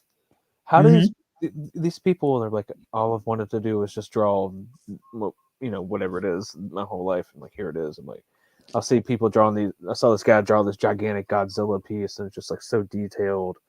And like he said, it took him like 3 months to do. So man. I love that Yoda's also treated like a deity because he's like floating like above this little island there. I love that so much. Now, if you scroll down a little bit further, I think the artwork should be like down there as well with Thor and Jade Foster. And there's another Mandalorian artwork right below that. I think it was not this one. I think after that promotional, yeah, there you go. These are cute. Yeah. That looks pretty cool. He's an I would have amazing loved that. artist. You could have used that as like alternative artwork for like Blu-rays, or like a limited edition run or something like that. Because they re-released the first 2 seasons of Mandalorian on Blu-ray. Granted, they were a bit overpriced, but they did release them. They could have used this kind of artwork to like celebrate it a little bit. You know, saying like, "Hey, this is limited edition. If you like a more Japanese traditional style, just go for it." You know. And yeah, this looks so just cool. love the craft. Yeah, I like that. Like I would buy this as the poster. That's a good print, actually. Yeah. Yeah, these are amazing. And then one thing I like to look at little accents. How I said, like, look, he has like the little ponytail going on, but also here on Mando's shoulder, yeah, right here, he has the symbol for the Mandos. Their clan. And then no, that's their clan. That's clan. Their clan. Yes. And then we also have someone coming in right now who can weigh in on some artwork, and that person is DreamingTabitha. You survived, Joe. I just got done with an art stream with my friend Maria, and literally in the middle of the art stream, my power goes out. So I waited like, I don't know, 10 minutes or something like that. And it's so weird because last night during the craziness, the power blipped. Like literally just blipped twice, but like it turned off, turned back on. Like somebody did a light switch. But today, after everything, like today, everybody's fine. We're all good. Speezy peasy lemon squeezy. Today's the day when the power decides to go out for longer periods of time. I'm like, no. But no, I'm here. I heard people talking about arts and crafts, and I was like, I need to be there. Yes. Your art sense was tingling. It's like, Well, we got stuff to show you, Tabitha. Oh, look at his little hair. That's what I was saying. His little hair. Well, because we were just talking about, like, you know, if you guys make good artwork, if you guys produce something good, the fans are gonna buy it. We are gonna come out and support the person who's the artist, and you know, versus other stuff that's out there that we're not going to buy. We're not going to buy a lightsaber for Reva because, you know, who'd want to do that? But there's no connection to the character for you to spend that kind of money. And we're saying that this is the artwork that they came out with for Celebration Japan, and we're just commenting on the fact that it's all of George Lucas's characters with the exception of Ahsoka. Of course. And we have no sequel characters. We have no Acolyte. We have no any Reva. We don't have any of that. We have no OSHA. Yeah, there's no OSHA. OSHA. We got characters that we actually like. He looks Ahsoka looks like she's been wrapped up in economy for too long on a plane on the flight to Japan. Like, what is happening? What I've seen. Like, in the bathroom. She looks like she is scared of a cockroach. Like, I like Ahsoka, you know, or at least what Ahsoka could have been. I like the idea of Ahsoka. This looks weird. Mando looks good. Ooh. Oh, look. Luke looks so cool. Interesting. I wish we had gotten a little bit more of his lightsaber in the art, but that looks so cool. I like that he has like kind of like an undertone eyeliner going on. Oh, the guy liner. Yeah. Guy liner. Yes. You can I like call the it moon that. rings too. Those are nice. Rockstar Samurai Luke. Very Chris Angel. The colors are really, really great choices. It is. So we were just kind of going off on that, just like, if you make good products, if you make good content, we're going to give you the money. Yeah, here's my money. Yeah, Exactly. I know. We're Star Wars fans. Like, we wouldn't spend money on Star Wars things. We probably spend more money on Star Wars than we do on gasoline. Like, and we need that to go to our jobs. Like, Oh yeah, true. Yeah. I'm like, that's so accurate.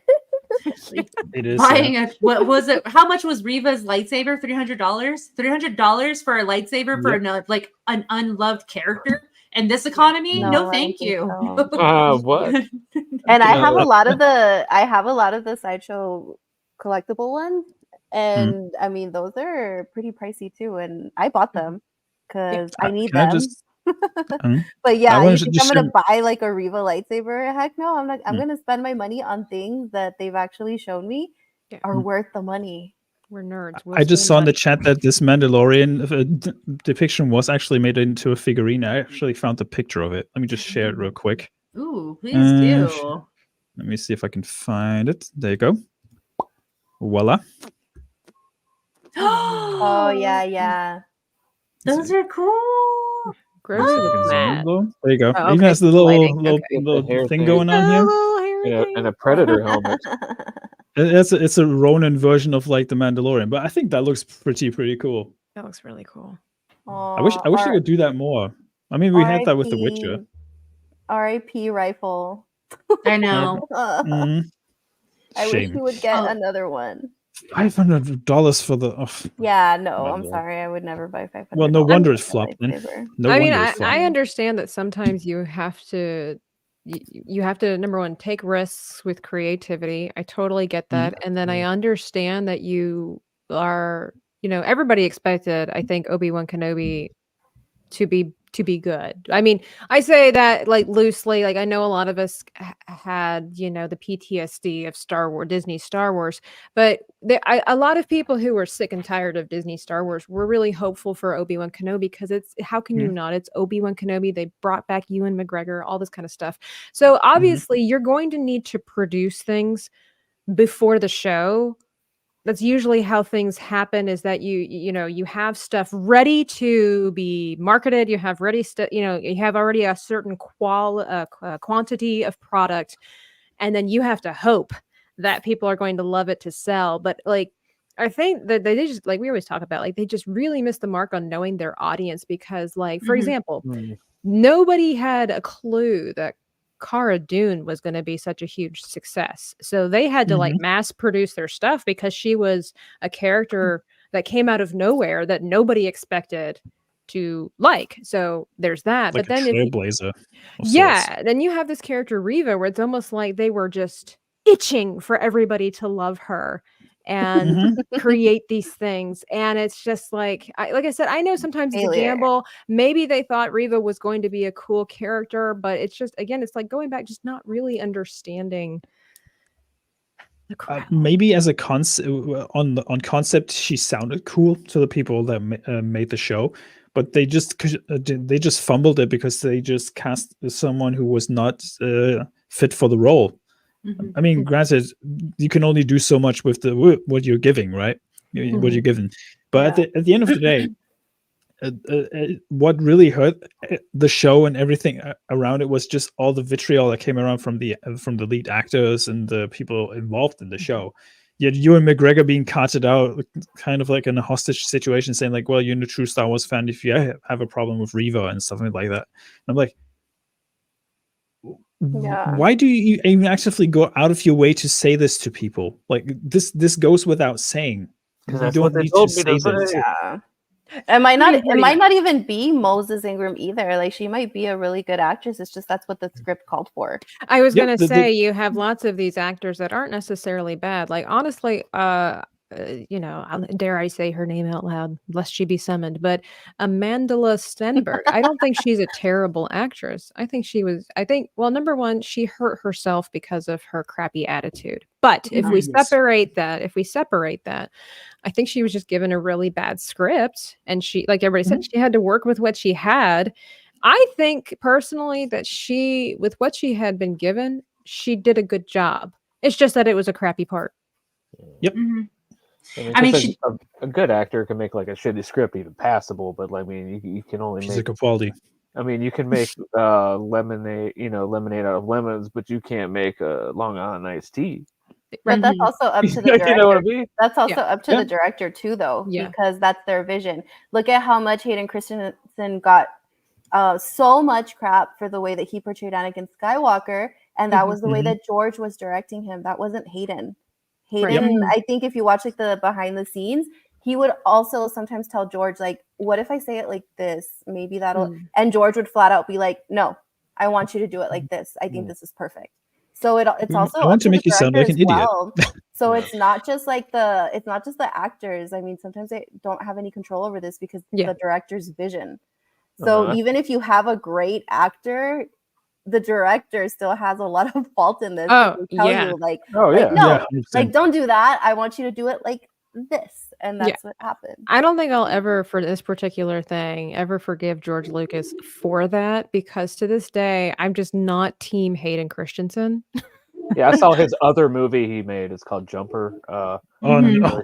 Not really super impressed. So Okay, I just need to branch out. I really yeah. don't watch I didn't know Hayden he made Christensen any other movies movie. I because didn't know of he That made was a any good other movie. movies. I actually like Jumper. It was good. I like been in I like the Samuel Jackson character. He's been in a lot of other movies that are actually really good too. But yeah, everybody started hating on him after Star Wars. And Wasn't Hayden Christensen also in Clerks? Didn't he make a cameo in that and they were Did making he? fun of him? Yeah, in Clerks 2, I think he was. They made fun of him. Did they? It's like, you're not Anakin Skywalker anymore. And I was like, it's like, yeah, make the most obvious joke. Make the most obvious joke, you know? I mean, because I saw like I said, I'm more of a Trekkie than a Star Trek person, but like a guy I was stationed with, he's a big Star Wars fan, and like Episode 3 came out right. We were gonna like leave for Iraq maybe 2 months, or maybe not even that long. He's like, we got to go see it. It's gonna leave the mall soon. I was like, all right, whatever, I'll go. And like I wasn't that like appalled, but like it had its flaws. But I'm like, all right, you finally got to see how he got to be Darth Vader. All right, move on. Don't be mad. But everybody flipped out. I'm like, but don't ruin the mythos. You yeah, know? I mean, so yeah. Oh yeah, I cried. Listen, did it have its problems? Did it have its problems? It had its flaws, yeah. But I feel like it could have been better. You know? Yeah. But I didn't. That's probably because you're a Star Trek fan. Like I'm a Star Wars fan. I love it. I don't care. No, I'm a Star Wars fan too, and I think that can- Revenge of the Sith could have been better. Because like I'm a writer. I'm a writer. Oh So from a writing perspective, Lily's just silently. Yeah, I'm like, no, I don't care. You want to know a simple like, thing that could have just made that movie better? love You know the what a simple prequel. thing? The whole Oz thing with Anakin. Once he turned to the dark side, he should have kept him the whole time because he was so angry at what he had done, and he Because couldn't go even back. like people talk so much crap about the Phantom Menace, and I love that movie. I love the maybe- Phantom Menace. I skipped maybe- school, smoked a bowl, would watch that with my friends. My Maybe it's senior because year. like I was. Bro. Maybe it's because I was basically like a kid during that time. So to me, they come off as like some of the greatest movies I've ever seen. So I mean, Yeah, that Phantom was- Menace solidified it for me as a Star Wars fan, for sure. That was the first like CGI blockbuster thing that had ever happened for I guess really in cinema. I guess in the 90s. Up until then, like since the previous Star Wars, like that was. Because they did the re-releases like a couple years, like my sophomore year, they did the special edition, and you got to see Han Solo like step on Jabba the Hutt in the first, like in the original Star Wars. We all went and saw those, and I'm just like, all right, I can kind of see why like my uncle and like my older cousins are like, you don't even know, man, you don't even know what it was like back then seeing this. I'm like, I kind of get it. I kind of get it. And then when like the Phantom Menace came out, I was like, wow, I don't even like Star Wars, but like the epicness of this and like the scale and the marriage of CGI and I think he leaned a little heavy into the CGI too fast, but it was it was magical, and I don't think we're ever going to get anything like that again because it's just all been like you guys said homogenized. Everybody can do it. A Korean with a phone can do most of that stuff now.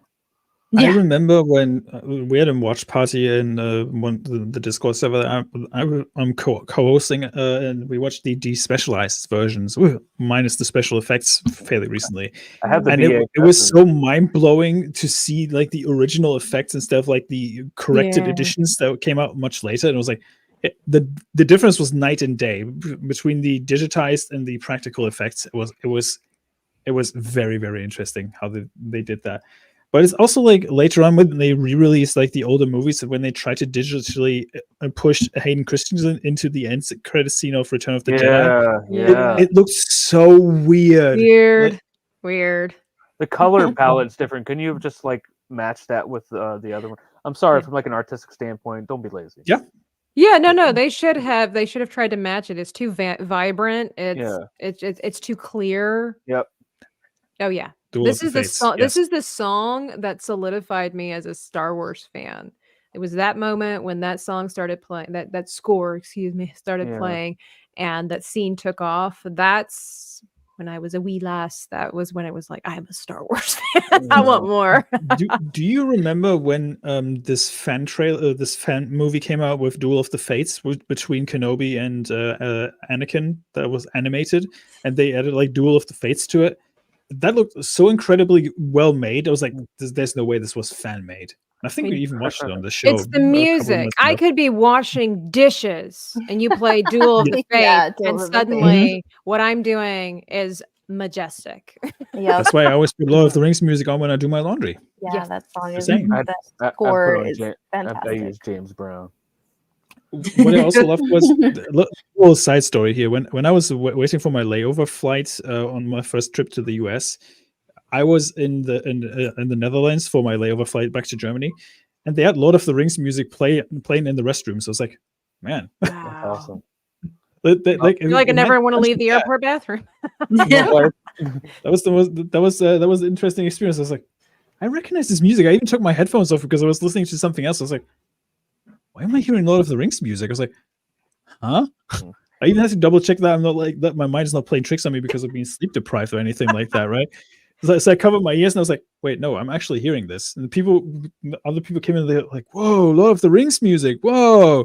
And it was like from the Peter Jackson trilogy, right? And it was incredible. Like hearing that music again, and just picturing these scenes of the movies in your head while the music was playing was so good. I also wanted to say that Hayden Christensen was in a movie called Awake, and I recommend that movie because it was really good. Ooh, that movie is so good. I did see that movie. It's a good movie. Yeah. It Yeah, has it was, wasn't Jessica it? Alba in it. Yes, that was the movie that made me hate her. I was like, oh, Yeah. get That her, was such a arrest good her. movie. What a He Yes. looked so hot in that movie too. So. Yes, he was. I will. Yeah. Yes, highly agree. I will highly agree to that. I was like, oh, Hayden Christensen. Mhm. But I'm like, I see Tabitha's face. I'm like, what are you gonna say about him, Tabitha? yeah. What now, Tabitha? She has Saying problems he- with my taste in men. I mean, he could use a sandwich, is all I'm saying. Oh my god. He I is felt so made- sorry for him when they de-aged him for the Kenobi show. He looked 10 years older than he actually was. He looked older. Yeah, they did really. Oh, they did my a buddy! I have terrible to. I have job. to send it to you someday. My buddy, he when that came out, it was it was him and Obi-Wan, but it was like Step Brothers, but like the picture of them with the sweaters on top of it. It said Step Padwans. Oh, And, I have to send it to you. It was so like I literally when I looked at that, opened up my Twitter on my phone, I had to turn my head because I spit out my water. It was like I was like, "You son of a bitch." And he was like, "Yeah, they're gonna hate me because yeah, he Well. works for a certain company that may or may not work with the House of Mouse." Hmm. Oh, He's like, man. "They're gonna fire me. I can't put this out on Twitter." It's like, but I mean, let think me. about I it. was like, "Let me." Right. I have friends. I mean, think about it. Disney poisoned the well so badly that you want to automatically distance yourself, even if you worked with them. Mhm. And back then, it was like a prestigious thing to actually work with Disney. Yeah. I mean, look how the tides have turned since then. That you Yeah. actually don't mention it in your resume anymore because you're just worried that people will just not take you serious anymore. I know. Mhm. Well, It is okay. sad. It is sad. But speaking about a company that won't get you fired because you're under Disney's thumb, and that is the new Venom movie that's coming out soon. Yes. And I know you're a comic book person, Hojo. So what do you think about this? Like, I did not like the second Venom. Oh, but not at all. Yeah. I No, couldn't it was finish terrible. it. I couldn't finish it.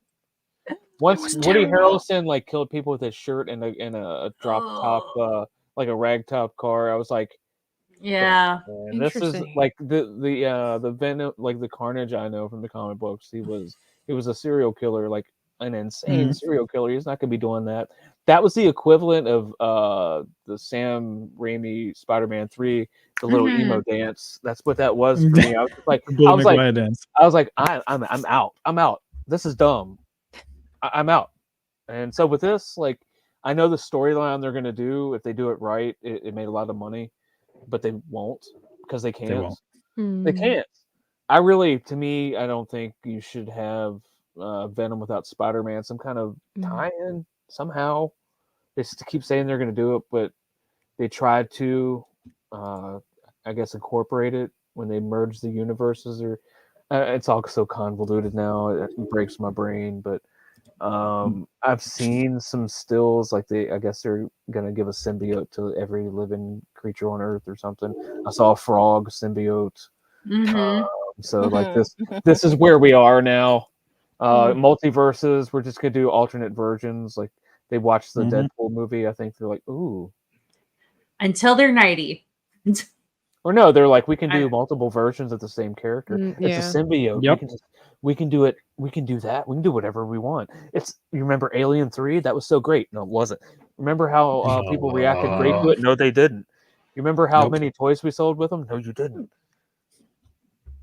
Great, keep going, keep doing what you're doing. You're gonna keep doing what you're doing. But some people love it. It's fine. Tom Hardy is this whole thing has run its course. Everybody knows this is the last one. I've never seen any of them. I'll be honest. I like Tom Hardy as an actor, but he's horribly miscast as Eddie Brock. Yeah. See, I don't even know anything about the characters, and I got that vibe too. I'm like, this doesn't seem right. I'll be honest.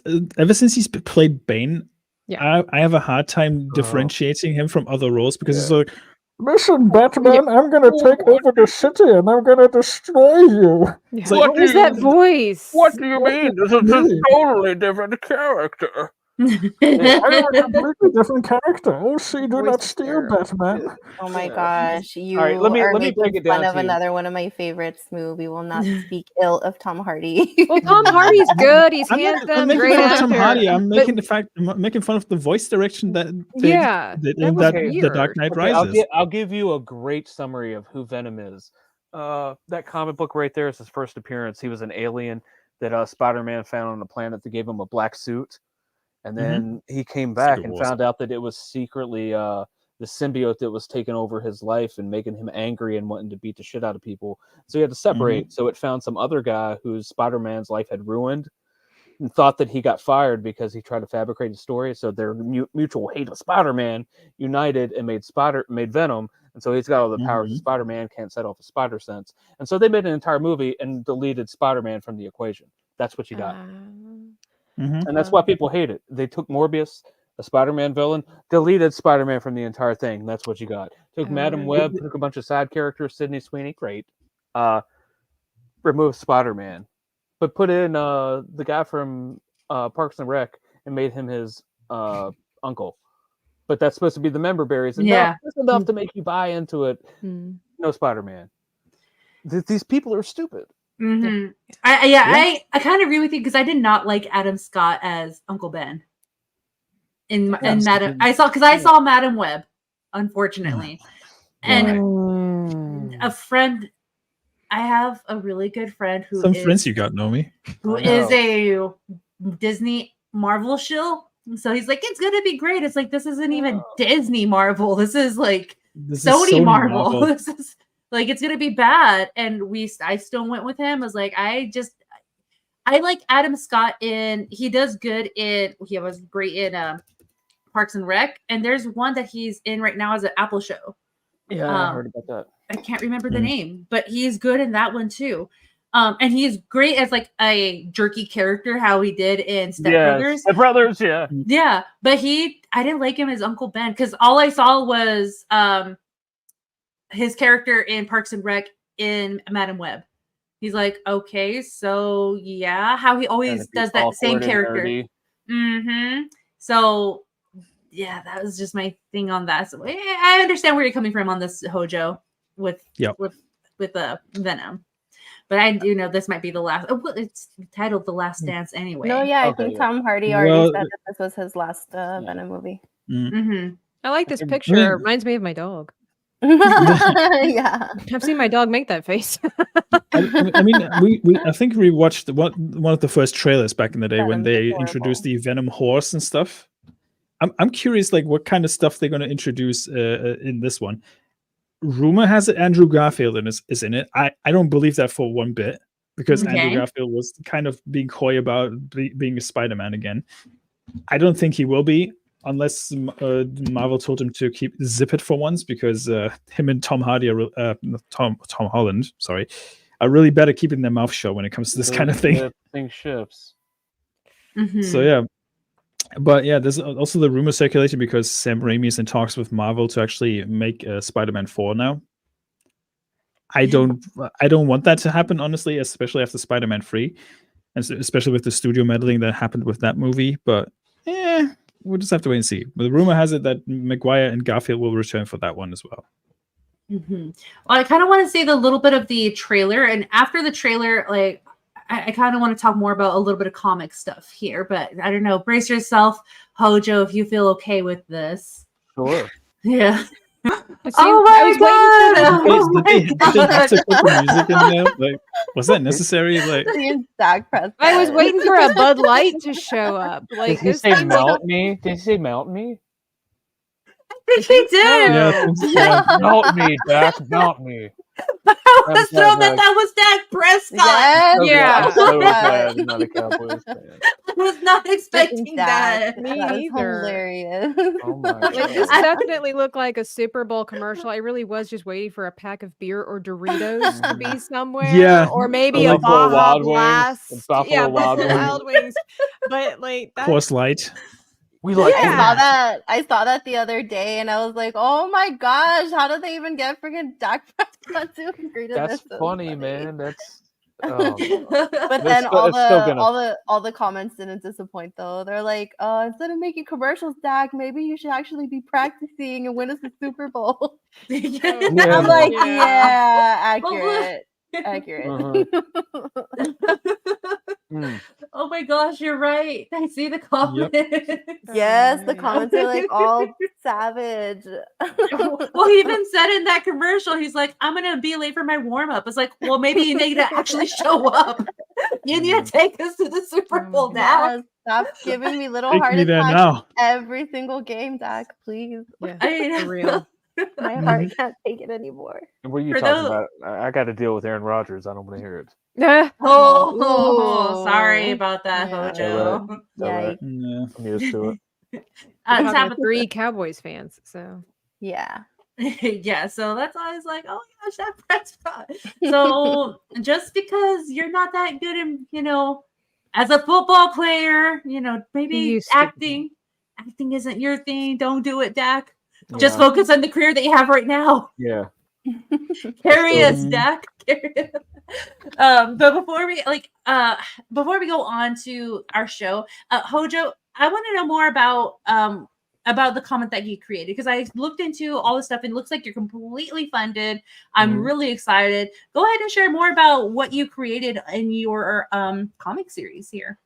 Well, so I mean, I've been doing this only about 18 months, but in crowdfunding terms, that's like 8 years. So it's like a horror action mystery. It's kind of like, I guess the 5-second pitch would be Buffy the Vampire Slayer meets like X-Files with like a little bit of Jim Lee's Wildcats, like a little military fling to it.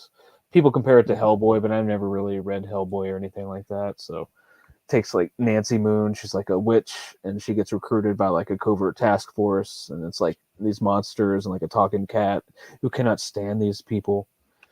And so he's like jaded from government service, as we all tend to get.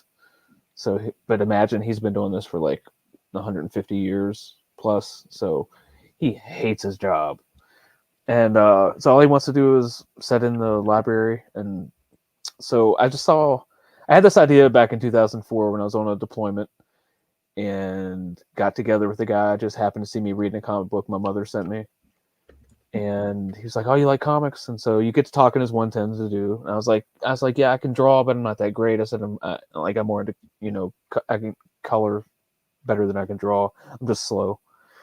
And so he's like, "No problem, I can draw." And so I told him this idea I had, and then I had a nightmare and came up with the villain.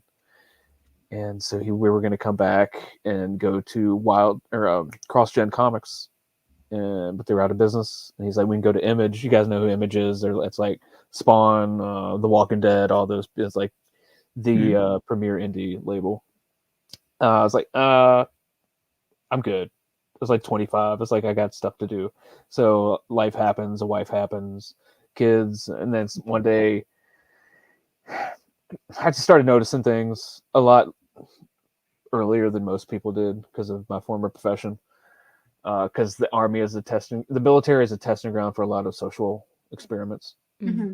So I went down with all that. So I just started noticing, like I said, I was against Disney buying Marvel. I still stand by that. Like, we wouldn't have all the stuff we have today. I'm like, I get it, but the comics suffered, the art suffered, the source, the well got poisoned. I started noticing things like, first off, they're trying to make me buy all these stupid tie-ins to get a storyline that I stopped giving a shit about 6 months in.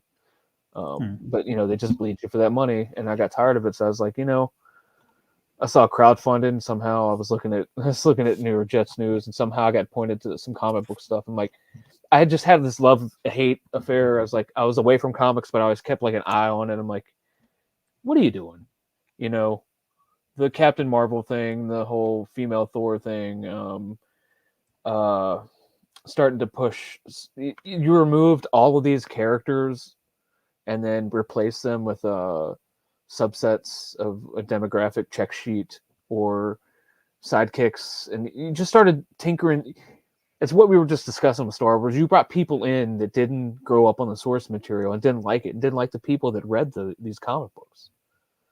And it was just a disdain. And then I literally heard these people like, "If you don't like our politics, don't buy our books. We don't want you buying our books. It's not for you anymore." And I stood up. I was like, eat shit. I mean, like, I come from the South. Like, I'm from like the East Coast. I'm like from Virginia. Like, my dad grew up in like I don't want to. I'm not political, but my dad grew up like literally on a dirt floor and had an outhouse. That kind of poor. Mm-hmm. So I'm not going to sit there and take it and let people tell me who I am and what I am. I know who I am. I know what I am. I grew up on this stuff, and you're going to tell me I'm not saying that I'm not going to be old man on my lawn, but I'm in my 40s, but you're in your 20s or younger, and you're going to tell me, "Well, it's not for you anymore. You don't know what you're talking about. These aren't your characters. We need to make other people feel represented." I'm like, "But those other people you're representing ain't reading your books, because guess what? The sales figures see it, and I see them in dollar bin sections at comic book sales. Ain't nobody buying that shit, and you're writing it off, and you got a money laundering scheme with the distributors, one distributor, and you're making these shops take all these books and they're not making a profit. And guess what? They're closing their shops. And they're being run out of the business. And I get it. The internet has ruined a lot of physical brick and mortar stores. I get it. But then you're just trying to push a storyline, and like, you're not making it about the characters. You're not making it about the art. You're not making it about, believe me, I've seen it. You're not making it about the art. Because and then and you're not even paying these people the paltry page rates you're claiming to pay them. But that's another story altogether. Everything quality went down, and I started seeing these people. They're doing their own thing. Some of them former industry professionals. I got a few of them work on my books. A guy who colored Spawn in the 90s colored one of my covers on this recent campaign. That is insane. That is insane. The people that I have, like Billy Tucci, is a legend in indie comics. Like, he's got an IP that's 30 plus years old. He owes me $5 because I bought him a beer. That's insane. But I just said, I'm one of those people, but like they say, like, don't talk about it, be about it. Like, you can complain all you want, but either point to an alternative or create one, and I chose to create one. I'll point people all day long to whatever you want. Just ask me. I have plenty of recommendations for everything. But so I decided to create something of my own, and I was like, I really do believe in it. People seem to respond to it. Like I wouldn't. There's no way I would have created 3 books in 18 months if it weren't for people responding as well as they did in the first 2. Like I dropped the price. I dropped the price on the second one because it's a bad economy, and I love my fans, and I want them to be able to afford it. And I have digital available for overseas folks. But people just, this is about characters. This is about story. The art's pretty. I got dope art, but it's character driven. It's everything comics used to be. It's everything Image Comics was supposed to be, because people are like, oh, this is great. These are superstar artists. But there's no story. There's I got to nope out after a while.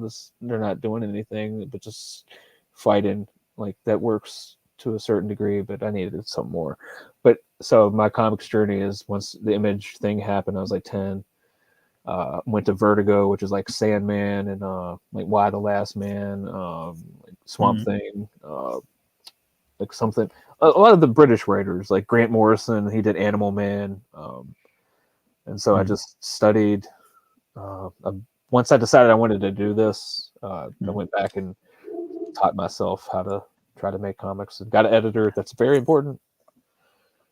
I love the fact that it looks very 90s inspired, like the design of the characters and everything, like the style, how it's drawn and everything. I miss that kind of art style, especially nowadays, because there's a certain uniqueness to it, because or timelessness, because you can replicate that style, but if it's made by hand, it stands the test of time, compared to like some of the modern stuff you get nowadays with Marvel, or like I don't know, even DC. It just doesn't have the same quality or look to it anymore, or feel even. That, but I actually like that about this one, especially like this first one below the image that we showed previously, with the zoomed in face of the woman. That reminded me so much of like the 90s Spider-Man comics. Yep. Oh yeah, John. Bit. Yeah. I call it my Ramita. The Ramita ones, yeah. I love that a lot. Yeah. I did. You guys have the wrong campaign up, but this picture is on the we put it in the private chat. Oh, okay. I saw your message in the private chat where you said wrong one. Oops. So the one that you sent me, is this the right one? Yes, the one I sent you is the correct one. It's got all the new art. The new art. Oh. Don't play that. Because Russia strikes it. Oh no, not Russia! Not Russia! Not those dang Russians! The Ruskies, man. They're always up to something. Like you have to dispute it, because they're like you always win the dispute because it's transformative content, but like it's got a little bit of a pop song on it, but it's watch on your own time. It's hilarious. All my trailers are hilarious. Okay.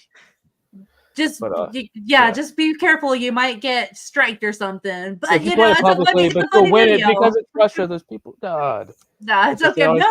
They always have to be obstinate. Yeah. So, I love that. Like issue 1, like the bare bones is Nancy Moon is our protagonist. Cool name. She wakes up from a nightmare and she has a job interview, and she gets followed by some shady dude, and then sees her best friend get killed in front of her, which triggers by a demon, which triggers this super team to show up to save her, which is, you can already tell that they don't get along.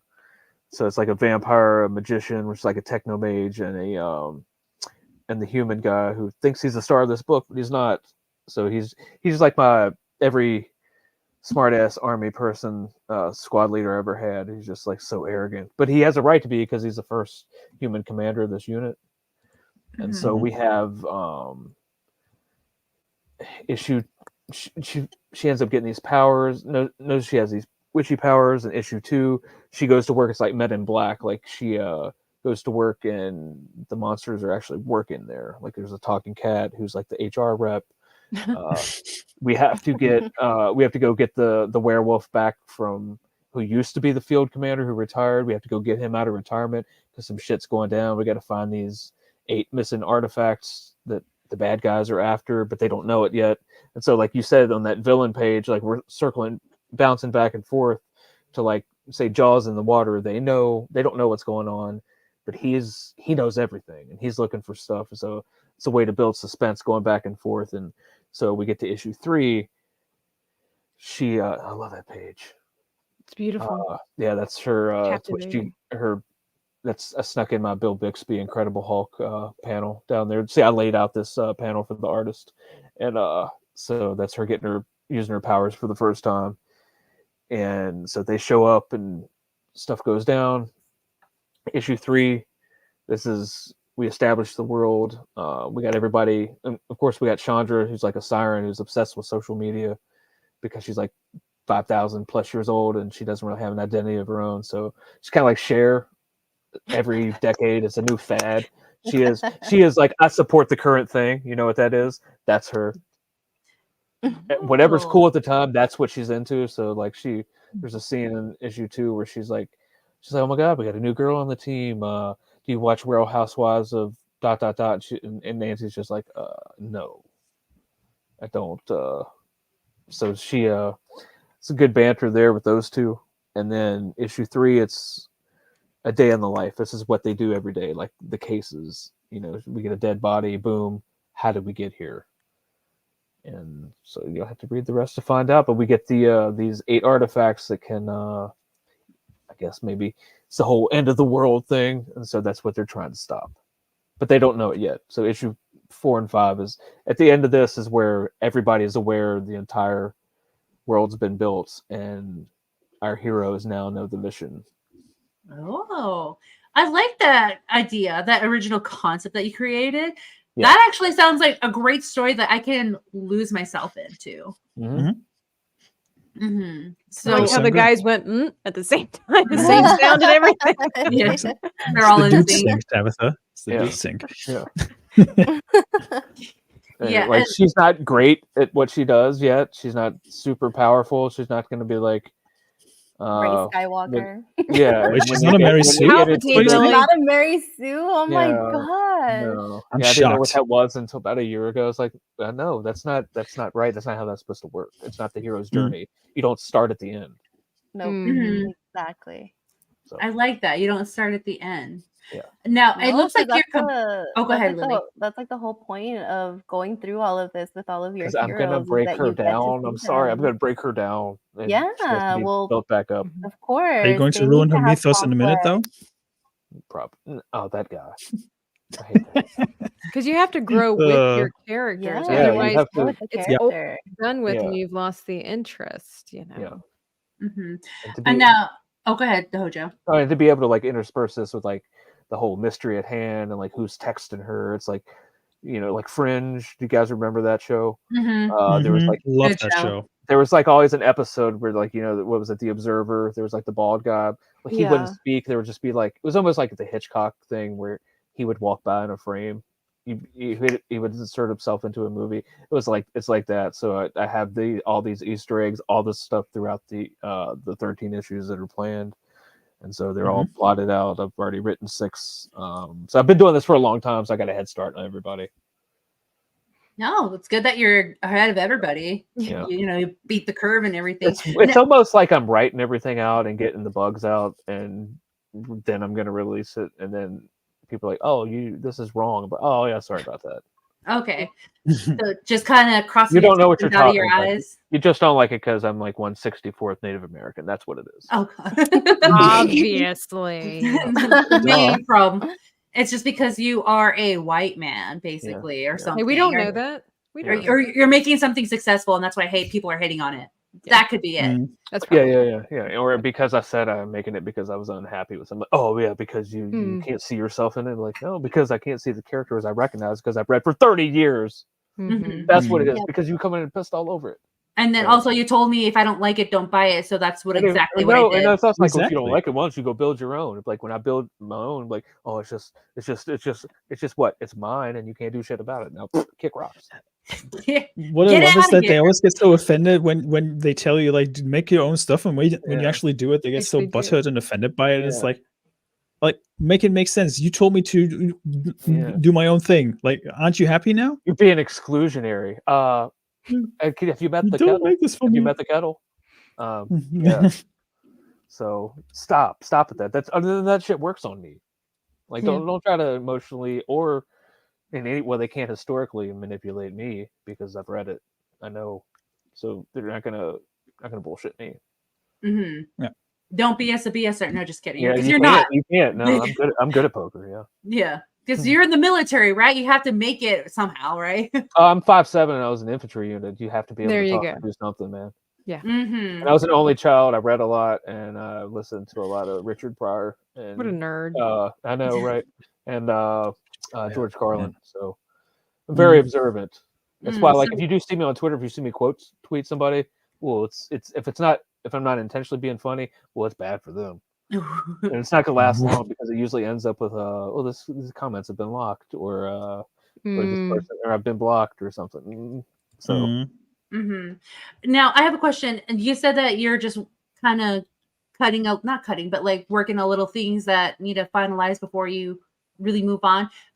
For us and for the chat, would there be an opportunity to buy these somewhere? Because I know like it looks like you're completely funded, but where can we get this? you can get them on this website right here. You can go here or Okay. Kickstarter. It doesn't matter. As soon as I go to print with these, which should be in a couple months, probably less than a couple months.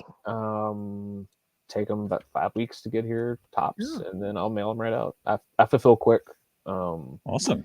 I'm a proven commodity, as they say. Like I know crowdfunding gets a bad rap because people are like, oh, you haven't delivered anything in years. Bro, that ain't me. It's like I said, I launched 3 campaigns in a span of 18 months. Wow. It's That's hard to amazing. do what I do, but it's easy to do what I do when I focus on it and I love what I do and I When you wanted have to the do it for a passion. long time. Yeah. And I love my story and I want everybody else to love it. So, and well, and I'm doing floppies too. So it's only like first one was 24 pages. Second was 26. This is 28.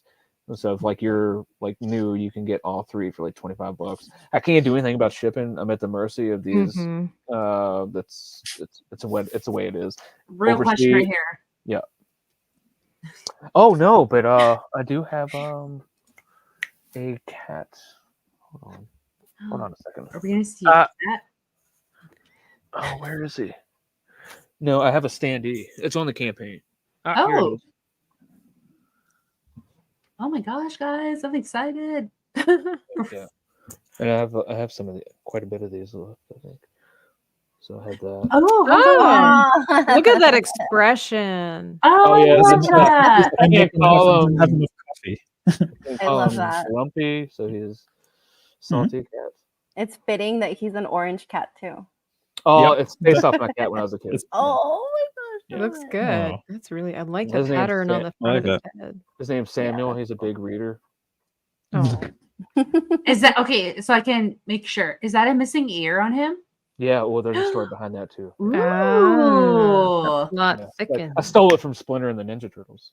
Oh. Borrowed, Okay, but inspired. hold, I was gonna say you were Inspired. inspired. I was gonna say Inspired.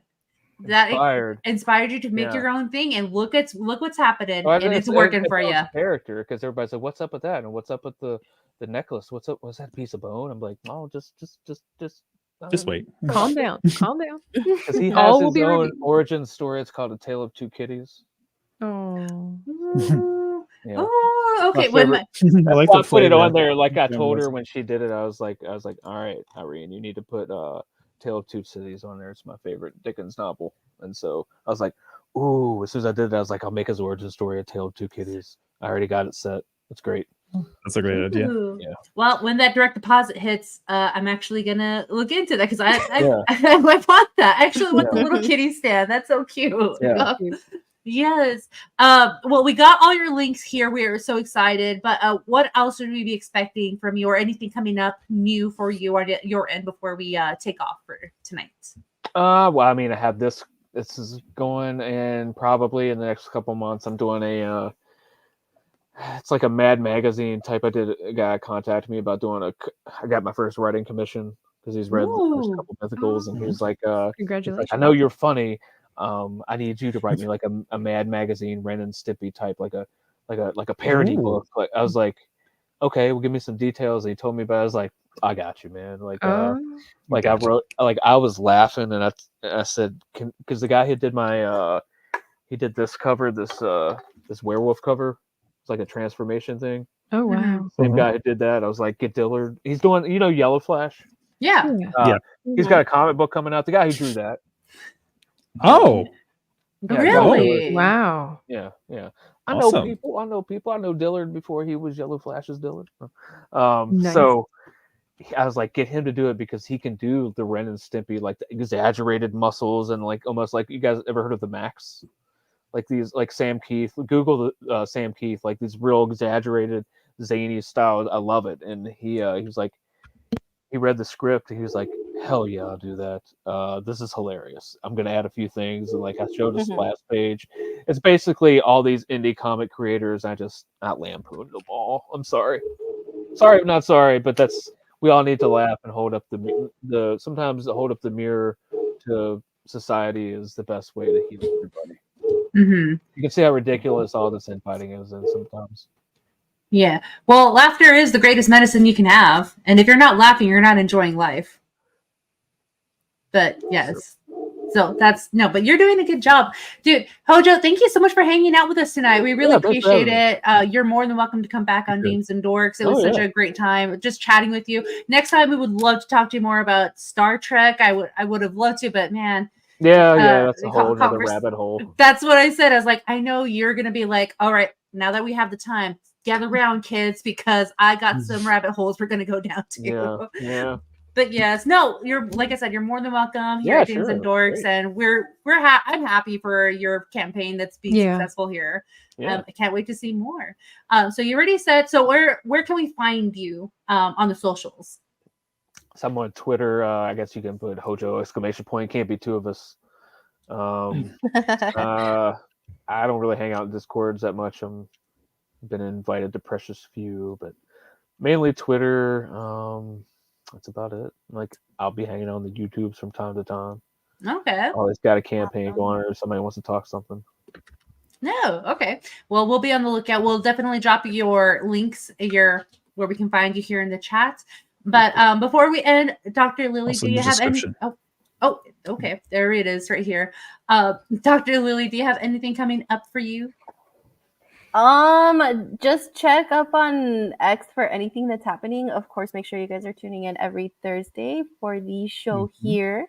And of course, Mondays, I'm over on Midnight's Edge with Toxic Femininity. So definitely check that out as well. And that's pretty much it. Just follow me on X and you'll see everything that I'm up to. See the hot I just got my Halloween costume today, so I'm excited. Yeah. I'll have to look on Twitter since I'm on my computer, not on my phone. It's like I'm not gonna do the review. She only shows the bag. Yeah. Tabitha. She only shows the bag. But it's gonna be a great surprise, guys. Maybe she's gonna dress up as the bag, and that's the surprise. I think they do sell a spirit Halloween costume, actually. See, it's not crazy. That gives me an idea, and I think I want to do it for Halloween. Thank you, welcome. Tabitha. Thank you, Lily. You're Thank you, Tabitha and Lily. Yeah, dress up like Spirit Halloween. Dress up like a building, and then just put like the banner. That's what I was gonna do. I was like, I'll just get a cardboard box from the bar I work at, that just like painted as like an old, I don't know, Home Goods or something, or like an abandoned gym, like Spirit Halloween. Just put a sticker on it. Aren't they doing Spirit Christmas too now? I saw that. Yes, they are. Yeah, they're trying to roll that out. I think if they do that, that might actually make all of the Halloween and Thanksgiving people less angry that they're waiting their turn. Yes, that's true. Tabitha, what do you got going on for you? Well, I'm trying to gear up for my Inktober. I was recently on a stream with my friend Maria. We were doing, as per requested by my YouTube community, we're doing chibis of Oh, so cute. weird Jason and Freddy. Yeah, Oh, I don't. nice. You guys know I don't do the horror stuff, and I'm not an. But I just thought I would, you try to make the subscribers happy, and then I'm trying to do it strictly in ink.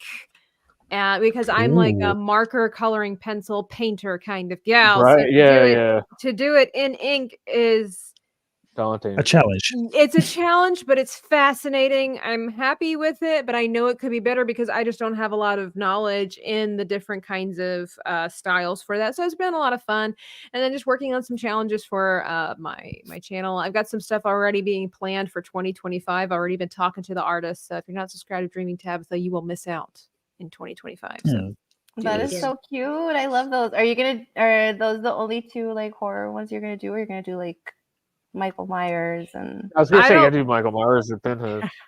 I don't plan to. I'm like Michael Myers. I wasn't planning to. I was just kind of following what the subscribers had. I think Dr. Rachel was the one saying to mix the classic monsters, and so I do plan on doing a mummy werewolf. Ooh. Oh yeah. Maybe do the xenomorph. Somebody did suggest doing Michael Myers as a transformer. So Ooh, that'd be interesting. That's an interesting idea. Yeah, if I could actually do it, that would be the most interesting part. It's not the idea. It's like actually, or like the creature from the Black Lagoon is like Frankenstein, like right, different things like that. So people have given me a lot of different ideas. So I'm just trying to flesh those out for good old Inktober. Chibi Ghostface. Yeah, not a bad idea actually. It's just making all of these like iconic characters as chibi is like the cutest thing ever. Or Jack Nicholson from The Shining. Well, it's funny because just because it's Inktober doesn't mean it has to be creepy. Like it could be anything. No, I love that. Yeah. I totally love that. Oh, well, wouldn't Beetlejuice technically fall in that category as well? The Beetlejuice chibi you did? Wouldn't that fall in that category? Yeah. Well, but I made him months ago, so like. And then you're the Jack Skellington. Yeah, little also, guy. Yeah. Oh, awesome. Yeah, they're so cute. They are for sale. Check it out, guys, because she has a what really are you up good. to, Tabitha? Buy my stuff. I'm selling this whole. Guys, check out Tabitha's artwork. It's really good. She's did my artwork for my Kick channel, so yes, check it out. I'm all Michael Myers. Hire me. And then someone said Art the Clown. Perfect opportunity right here because Might as Terrifier 3 is out tonight. Oh yeah, Terrifier. Well, it is, yeah. Out. Who's Art the Clown? Lily. Don't Google it. Is it that French clown with the weird face? Yep. Yeah, okay. yeah. I'm like, don't Google it because you never know what's gonna be in the. Yeah. I'm good, guys. Follow me to do Marvel and Star Wars characters for TVs. I'm good. Thanks. But don't recommend Art the Clown to Tabitha because she won't do it. I did Freddy Krueger. Okay, that's bad enough. Yeah, you can make him cute because there's like a scene in the movie where he puts on some sunglasses that are like Daisy sunglasses, and he's being silly. That would be so cute. You should do that, Tabitha. We'll just get one non-scary scene of him within the sunglasses. No axe. Yeah. No axe. You'll be okay. Yeah. Is there like a straw hat, like a bottle of beer instead of yeah. Puppy in a basket. Sure. A hard cider. Oh gosh. Smu, what do you got going on for you? I'm going to be doing a art stream tomorrow around 8 a.m. Central. I'm probably going to draw like 3-4 hours, depending on how long my hands allow me to actually draw, because my hands have been acting up a little bit lately. But yeah, that's number one. Next week on Tuesday, around about 2200 UK time, I'm going to start a 12-hour stream. I'm going to raise a few funds for my US trip because I want to do some content when I'm over for SpaceCon. So I hope you guys can help me out with that a little bit. And next Sunday, not this one, but the following Sunday, I'm going to be streaming for a few hours as well to raise a few funds for testicular cancer awareness because I've had like family members who've been affected by it, and I just want to raise awareness for it and potentially raise some funds for it. If you guys have other charities you want to suggest, do feel free to tag me on Twitter at DJ Smu. But yeah, other than that, just follow me on Smu the DJ. I'm usually streaming games on that channel and then edit them and re-upload them to Gaming with Smu. But yeah, you can always find me here on Thursdays. Wednesdays, I'm going to be on. I'm co-hosting the Hump Day Chinwag with Tomby on my channel and his channel. And yeah, you usually find me in all sorts of chats with Nerdrotic or Critical Drinker or other YouTubers that are not so big. And yeah, just hit me up. I'm usually free to talk. And also, I want to say something real quick. If you're not feeling well mentally and you need someone to talk, always reach out via DMs, because I feel like it's very important to talk about mental health more. And if you're feeling down, always reach out to someone to talk to instead of like dealing with this stuff all by yourself. It's very important to do so. On that somber note, Nomi? Yes, thank you for that little PSA. It is important. But for me, guys, you can catch me on Twix. I'm currently not in commission right now for my Twix looking at current things because my phone is completely dead, and I usually use my phone for looking at Twitter stuff. Life. Yeah, like my news, YouTube videos, Texting Tabitha. Texting Tabitha. Guys, it's been weird, but it's actually quite peaceful not having a phone, but I've been using my iPad as my phone. And he's like, speaking of mental health, I've noticed that I've had a sudden serotonin boost in the last I was just like, oh my gosh, like, there's nothing clouding my mind. The world is brighter. Did you guys know that birds sing? Yeah. It's something like that. The sky is blue. They're singing? What? Well, if you don't catch me outside, you can catch me on my Kick channel at Nomiwithoutyou and my gaming YouTube channel, Nomiwithoutyou Play. You can always catch me on Mondays on MoonSkull, the G&G Tabletop game, playing Call of Cthulhu. Also Thursdays here for Dames and Dorks. And I will be on a show next Wednesday. I will tweet out when that will happen or what time it will happen, but just keep an eye out and I'll be there. But for that, guys, we wish you a good night, and thank you again to Hojo being a great guest here. We enjoyed your company here. Tune in next week as we have a next guest, and we will have more topics to bring to you guys. We hope you all have a good night, and y'all take care. Bye. Bye.